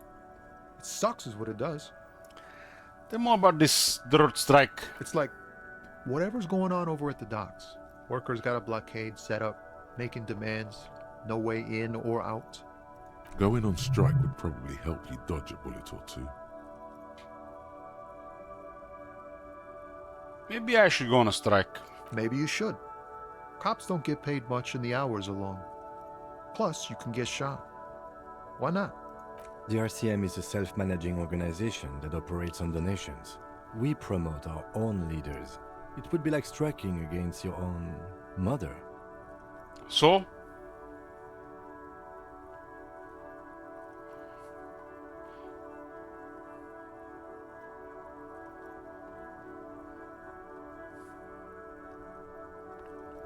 I don't know my mother, but I'd go on a strike against her too. For my rights. Okay. But do continue. You were asking about the strike? What's the union demanding? Some pretty wild stuff, I hear. Like a giant new power crane in half the company? I forget what exactly. Good on them, I guess. I've heard talk there's a company rep in town too. Like a strike negotiator type. They'd know what's up. Precise demands and so on. Ah, yes. From the Wild Pines. We'll meet her soon enough, I'm sure. What do you think the company wants? They want to keep that money flowing in, my man. Ka-ching. He doesn't blame them, but he's not on their side. That's for sure. Anything else I should know? Anything else? Yeah, this ain't really my area of expertise. I just do my job and get paid. I have things to do and places to be. All of us do. All of who? Us lorry drivers. Camionneurs. You still hang around here waiting for this mess to end. Most have scurried off somewhere to get drunk or high. Or laid. Not that I blame them, really. Not you? Not my thing. Chasing transient pleasures is a drag these days. I prefer the examined life now. Thinking, reflecting, observing. He tries his best to look nonchalant, but there's a rigidity in him, as if trying to conceal something warm and deep beneath a cool exterior. Another empathy roll on. Know anything about a dead man, the one hanging behind the hostel there? He ain't one of us drivers. I know that. All accounted for. Otherwise, I haven't really asked about that. Been wasting time right here. Keep him busy.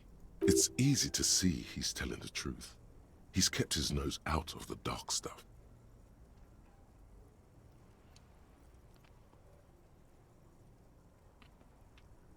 All right, never mind then. The man taps his fingers rhythmically against his arm.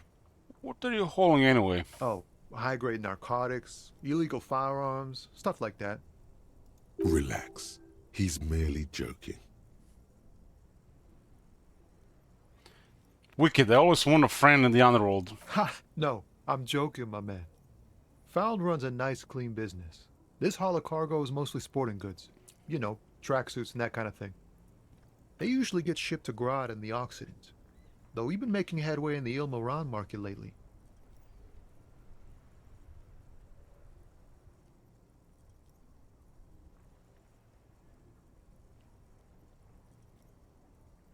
So nothing illegal then? Not unless they've illegalized sports equipment while I was on the road.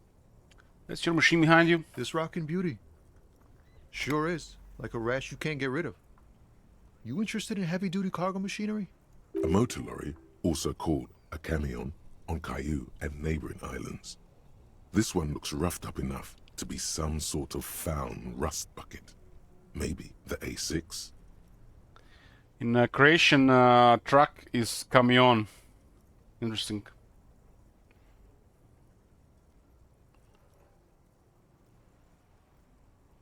It's an encyclopedia success. That fallen A6 you got there? Good eye, my man. Yup, she's an old one, but reliable. Me and her spent a long time together. Could I get one of those found tracks that you're hauling? We're pals and all, but I can't just freely hand out the merchandise. The bosses won't be happy. Right, another question. The man taps his fingers rhythmically against his arm. 3%. Yeah, that ain't happening. Ease into it. Don't go too far. This seems like a personal matter. My man, I want to know about your soul. You really are the law, aren't you? I get that being bluntly observant and inquisitive comes with the territory, but it certainly doesn't help with your conversational skills, does it? Well, yeah, I'm more of a thinker, top manager, so there's no rules about that. As we have them all successful. Just like that, he slips out of your reach. Empathy is one of It my worst possible that skills. Yelling didn't help. So, I'm good for now, good talk. Don't be a stranger.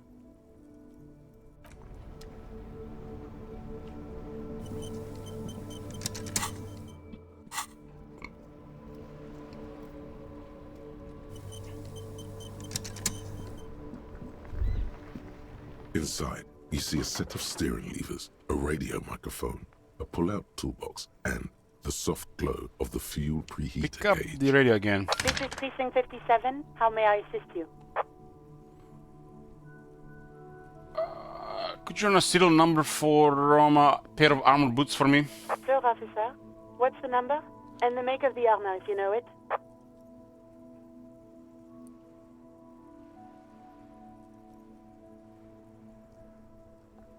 This is the real make, and this is the one we lied on. The make and the model of the armor is Fairweather T500 VE. Are you sure that's the right number? Doesn't sound like a serial. That is definitely the right number. Well, I'll contact the ICP database immediately. Call back tomorrow. Hopefully they'll have dug up something useful to your investigation by then. The International Collaboration Police, ICP, is an inter-Isolari law enforcement service, the crown jewel in the moral intern diadem, alongside EPIS and the coalition government. Told us to call tomorrow, huh? 57th, over and out. In the cabin, you see a set of steering levers, a radio on a hook. Tap on the a fuel pull-out breather tool. As gauge. you tap on the gauge, the indicator pin jerks as if startled. It's in the large orange sector, indicating the engine is warm. Next to the gauge is a red switch labeled heat. No, that's enough fun with the foldable headlights. I know they are mesmerizing. They're also fragile. I'm not going to turn it on for you again. It's definitely a little bit out of place, this vehicle.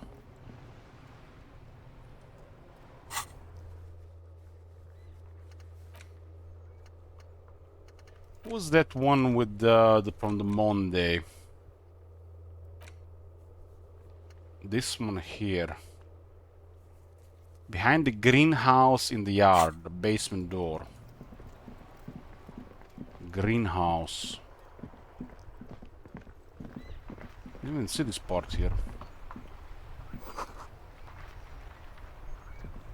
The worn and beaten wooden planks of the bench do not look overly comforting.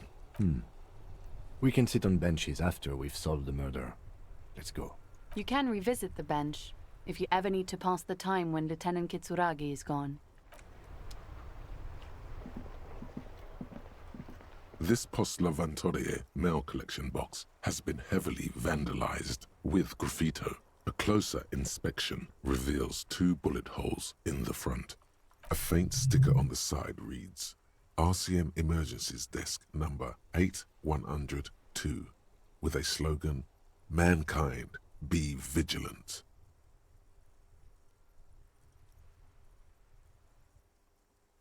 Fuck you, mail delivery box.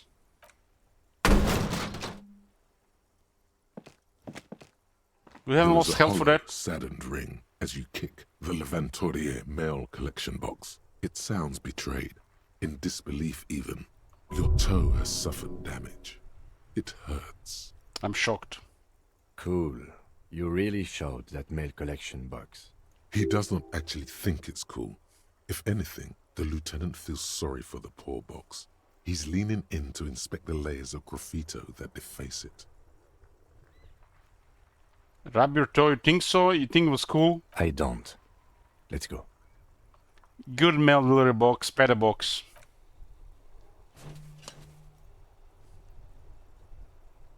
The mail collection box has no faith in your psychopathic manipulations. Damn.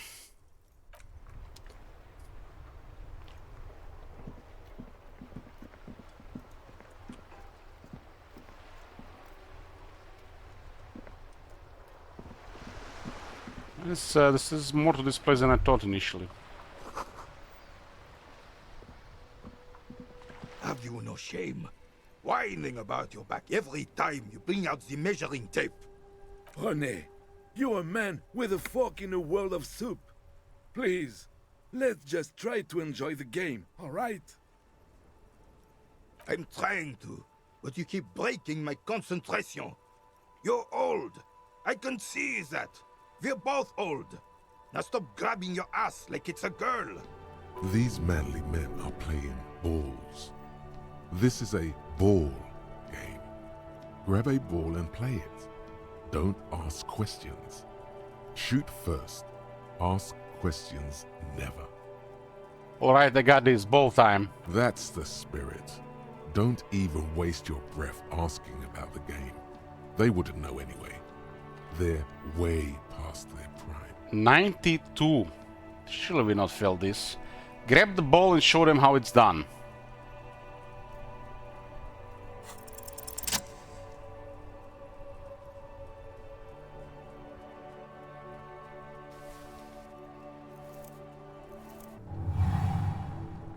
You are immediately surprised by the ball's lack of weight. No matter, you'll make it work. Feel the ball. The cold metal ball is surprisingly smooth against your neck. It has a pattern on it, probably a sponsored ball. Yours would only be covered with bumps of learning and scars of victory. Already your muscles are adjusting to the weight, the nervous system calibrating, until you and the ball have merged into a single entity. The man ball is ready.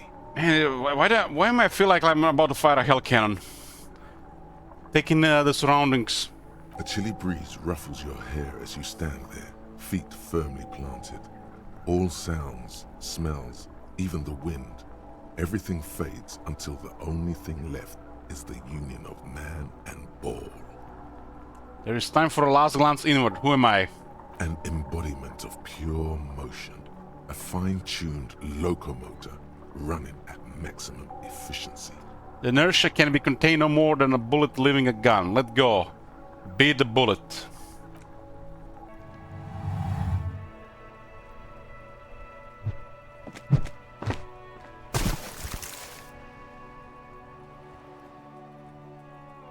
Merde! Bordel de merde! Yeah, that's this is not throwing the ball. This is a different game. You're supposed to hit the other balls from a distance. A whorehouse of shit? It wasn't whorehouse of shit. The shot was at least 23 meters, probably 24, and then some. What the hell is your problem?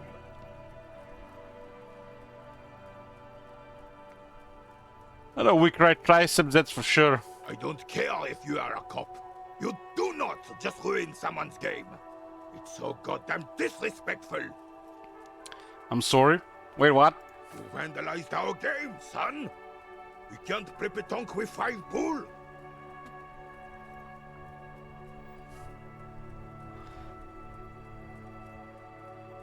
I thought it was shot put. Well, it damn well isn't. It's petanque. You ruined a petanque game. We want our bull back. Take it easy, René. This is just a misunderstanding, isn't it, officer? No harm done. I knew what game was this. Of course there's harm done, you orange slug. You are as a goddamn bull. Okay, I'll try to fix this. Accept the task.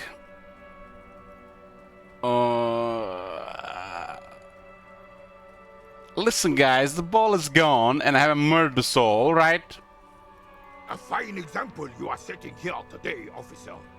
I will remember this. And Gaston will too.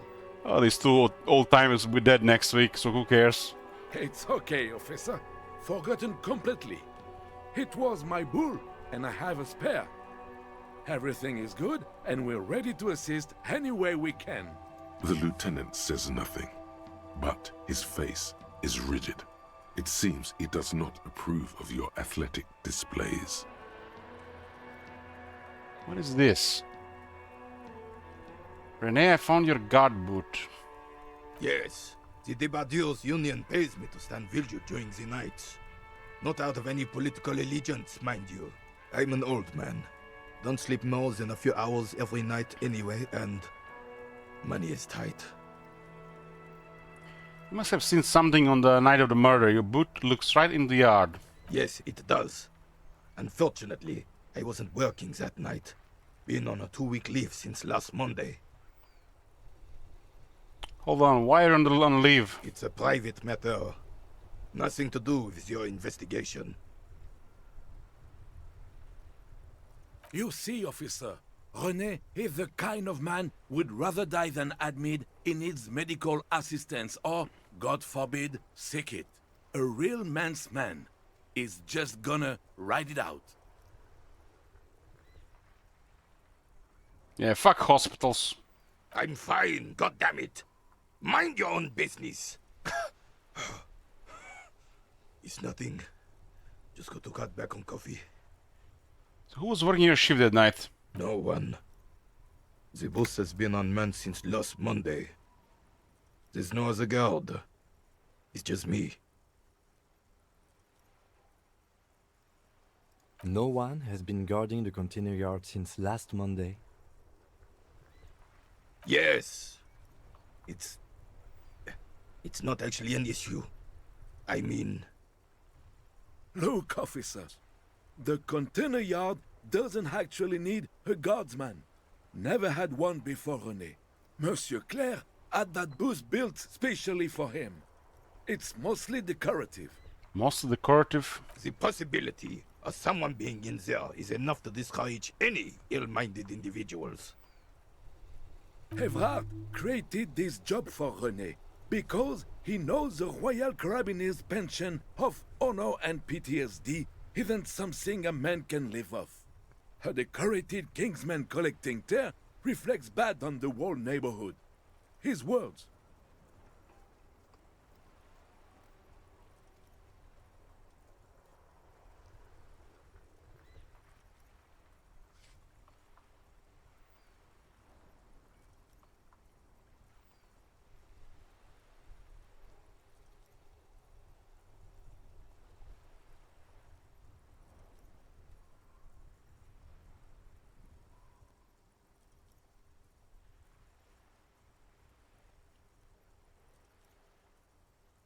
Everyone gets it. Big guys looking after the small, everyone working together. I love it. Can we conclude the topic of my guard booth now? Yes. Like I said, it would be up anyway, so might as well keep an eye out. It keeps my senses sharp. Do you know anything about the man hanged in the backyard or whirling in rags? Unfortunately, I don't. Unlike most of the locals, I have no qualms about assisting law enforcement, but this affair has passed me by completely. And most of the locals? In Martinez, the union is the law, so can you really blame them? You don't have a problem with the cops. Cop is a pejorative term. I don't have a problem with policemen. On the contrary, I admire the effort to bring order to our streets. He doesn't know about the crime. Your time is better spent discussing politics. Politics, let's go! What about police women? I'm confident they are indispensable in regard to all the paperwork and other administrative duties. Not to mention keeping the station tidy and men fed and happy. Good thing we don't have that feminist thing anymore. No man can afford to turn his eyes to the horizon if his rear isn't secured. If the women folk take care of that, then men can tackle the bigger issues. Great minds think alike, Renee. You and I really seem to have it all figured out. The RCM doesn't discriminate. Women are held to the same standards as men, and as reflected in the quarterly statistics, are equally effective in their jobs. Unlike men, they also have to deal with the very same mentality you two are displaying right now. If it weren't for this, they would outperform us. I'm glad at least some people keep a level head in these turbulent times. You seem to be playing a crater. Yes. The terrain here provides an interesting variety to a familiar game. Was there a earthquake here? No. It was left by heavy artillery fire. Okay, it's a crater left by artillery fire, but why? Why what? Why was heavy artillery used? Because that's what happens when communists hijack your country, execute your supreme leadership, and turn your capital into a slaughterhouse. You use heavy ordnance to clean up your home. Wait, who are the communards again? Commies, communists, socialists, anarchists, call them what you like. They just chose the name to feel special. Senseless sentimentality. Did you use artillery fire against them? Sadly, no. It was the foreigners who brought them to their knees. We fought valiantly. Too valiantly. So valiantly we got licked. Should have fought dirty, like they did with their suicide sex cult propaganda and mad anarchist women strapped to shrapnel bombs. What? We didn't so, and we lacked caliber. God bless him, but the suzerain's cannons simply weren't big enough. What is this suicide sex cult propaganda? I wanna know more. It was probably a bit more complicated than that. What can we ask about this?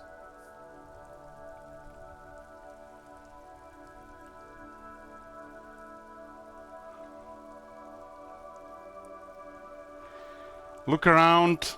I understand. I would bomb this place too. This place is a damn beachhead, son. They didn't do it because they didn't like it. They had to soften the commies up first. The beachhead? Yes. The military coordinated amphibious landing to take back Revachol. Martinez was used as one of the 3 footholds in Revachol during Operation Deathblow in 08. The other 2 are off in Stella Maris and the Delta. Dead blow sounds grim. This here is Blood Ground, where coalition boots first made landfall and cleaned those rabid dogs out. Most likely, we're playing pétanque on their mangled corpses. Blood ground. You got old René going there. Like he isn't hungry enough already. Hold on, the coalition. Don't get me wrong, officer. I hate those foreign dogs, but the enemy of my enemy and all that. They're the lesser evil. Is that why everything is so bombed out? Damn right, son. They laid the fire of hell on the city before they stormed it. And it worked, too. The rest of the city got cleaned up, but Martinez they keep as a monument. And now the Union Socialists are practically running the place. Well, it's your own damn fault. You, we, the coalition, Revachol, whoever you want to blame, never finished the job. Officially, the party never surrendered. Of course they still all influence. You don't even begin to truly understand the players on the table, let alone the specific circumstances surrounding the... What do you think? Wonder if this is the same interaction would have happened if we saw these guys on day 1. Maybe this was not even available day 1. I didn't even know there was more to the left here. Thinking men have opinions on these things. Present one.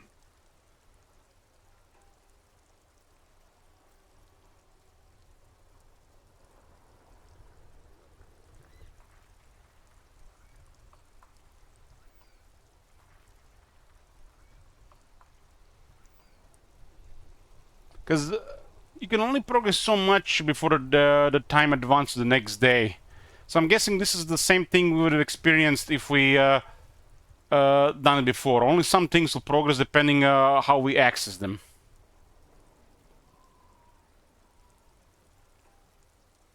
And it makes sense, because whatever you do on day 1, it's going to be different on day 2, but what you have not done on day 1 will be the same on day 2. That's probably how it is.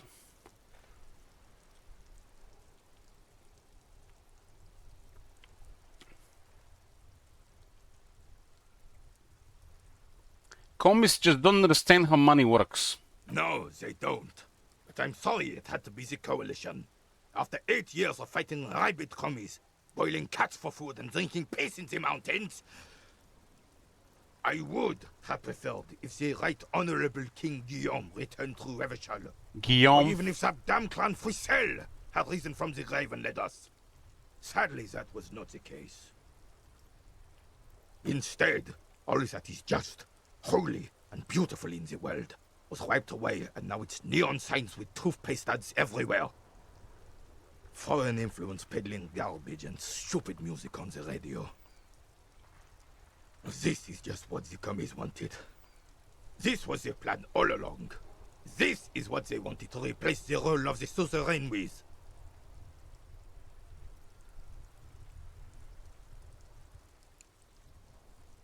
Who's this Frizzle? Damn Frissel. He was the king we couldn't protect. The Carabineers failed him, and the crown. He died in the hands of the Hyperlay, in a very public execution. He slouches as he says that. It makes him smaller, admitting they left the king to the mob. Mention Guillaume. A true king in both blood and mind led Revachol before Frissel. He would have been better, but the damn commies drove him into exile. Some manner of self-deceit is present in his thinking. Sounds like this Guillaume abandoned him, and he doesn't want to admit it. He lying. What exactly is a suzerain? It's kind of like a form, it's a type of a vassal. The suzerain is the king! Has everyone forgotten already? It's no use talking to you. You were still in Daddy's balls when it happened. When we took our last stand against the filth and rode the cavalry straight into gunfire.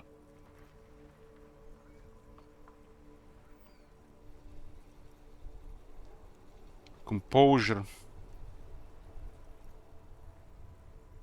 What is it about this old soldier that makes him stand so proud? 28% chance. All you observe is a veteran refusing to let go of the past and his old uniform. This is not uncommon. This is the uniform of the Royal Carabineers in service of Frissel I, Guillaume le Lion, and the valiant King Philip V before him. Don't you mean Frissel the Fan? You do not speak his name, Craven, although he was a clown. But he was our clown, ours to ridicule and to mourn. There's something you missed. You will get to it. Something you missed, yeah, that skill is shit.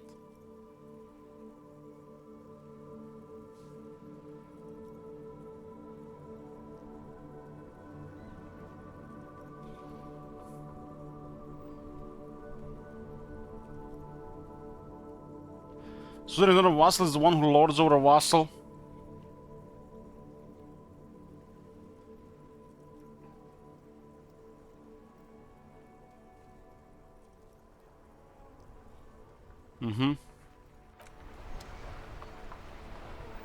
Anyways, boys, we'll save here. To be continued. Thanks for watching, and I'll see you next time. Badge.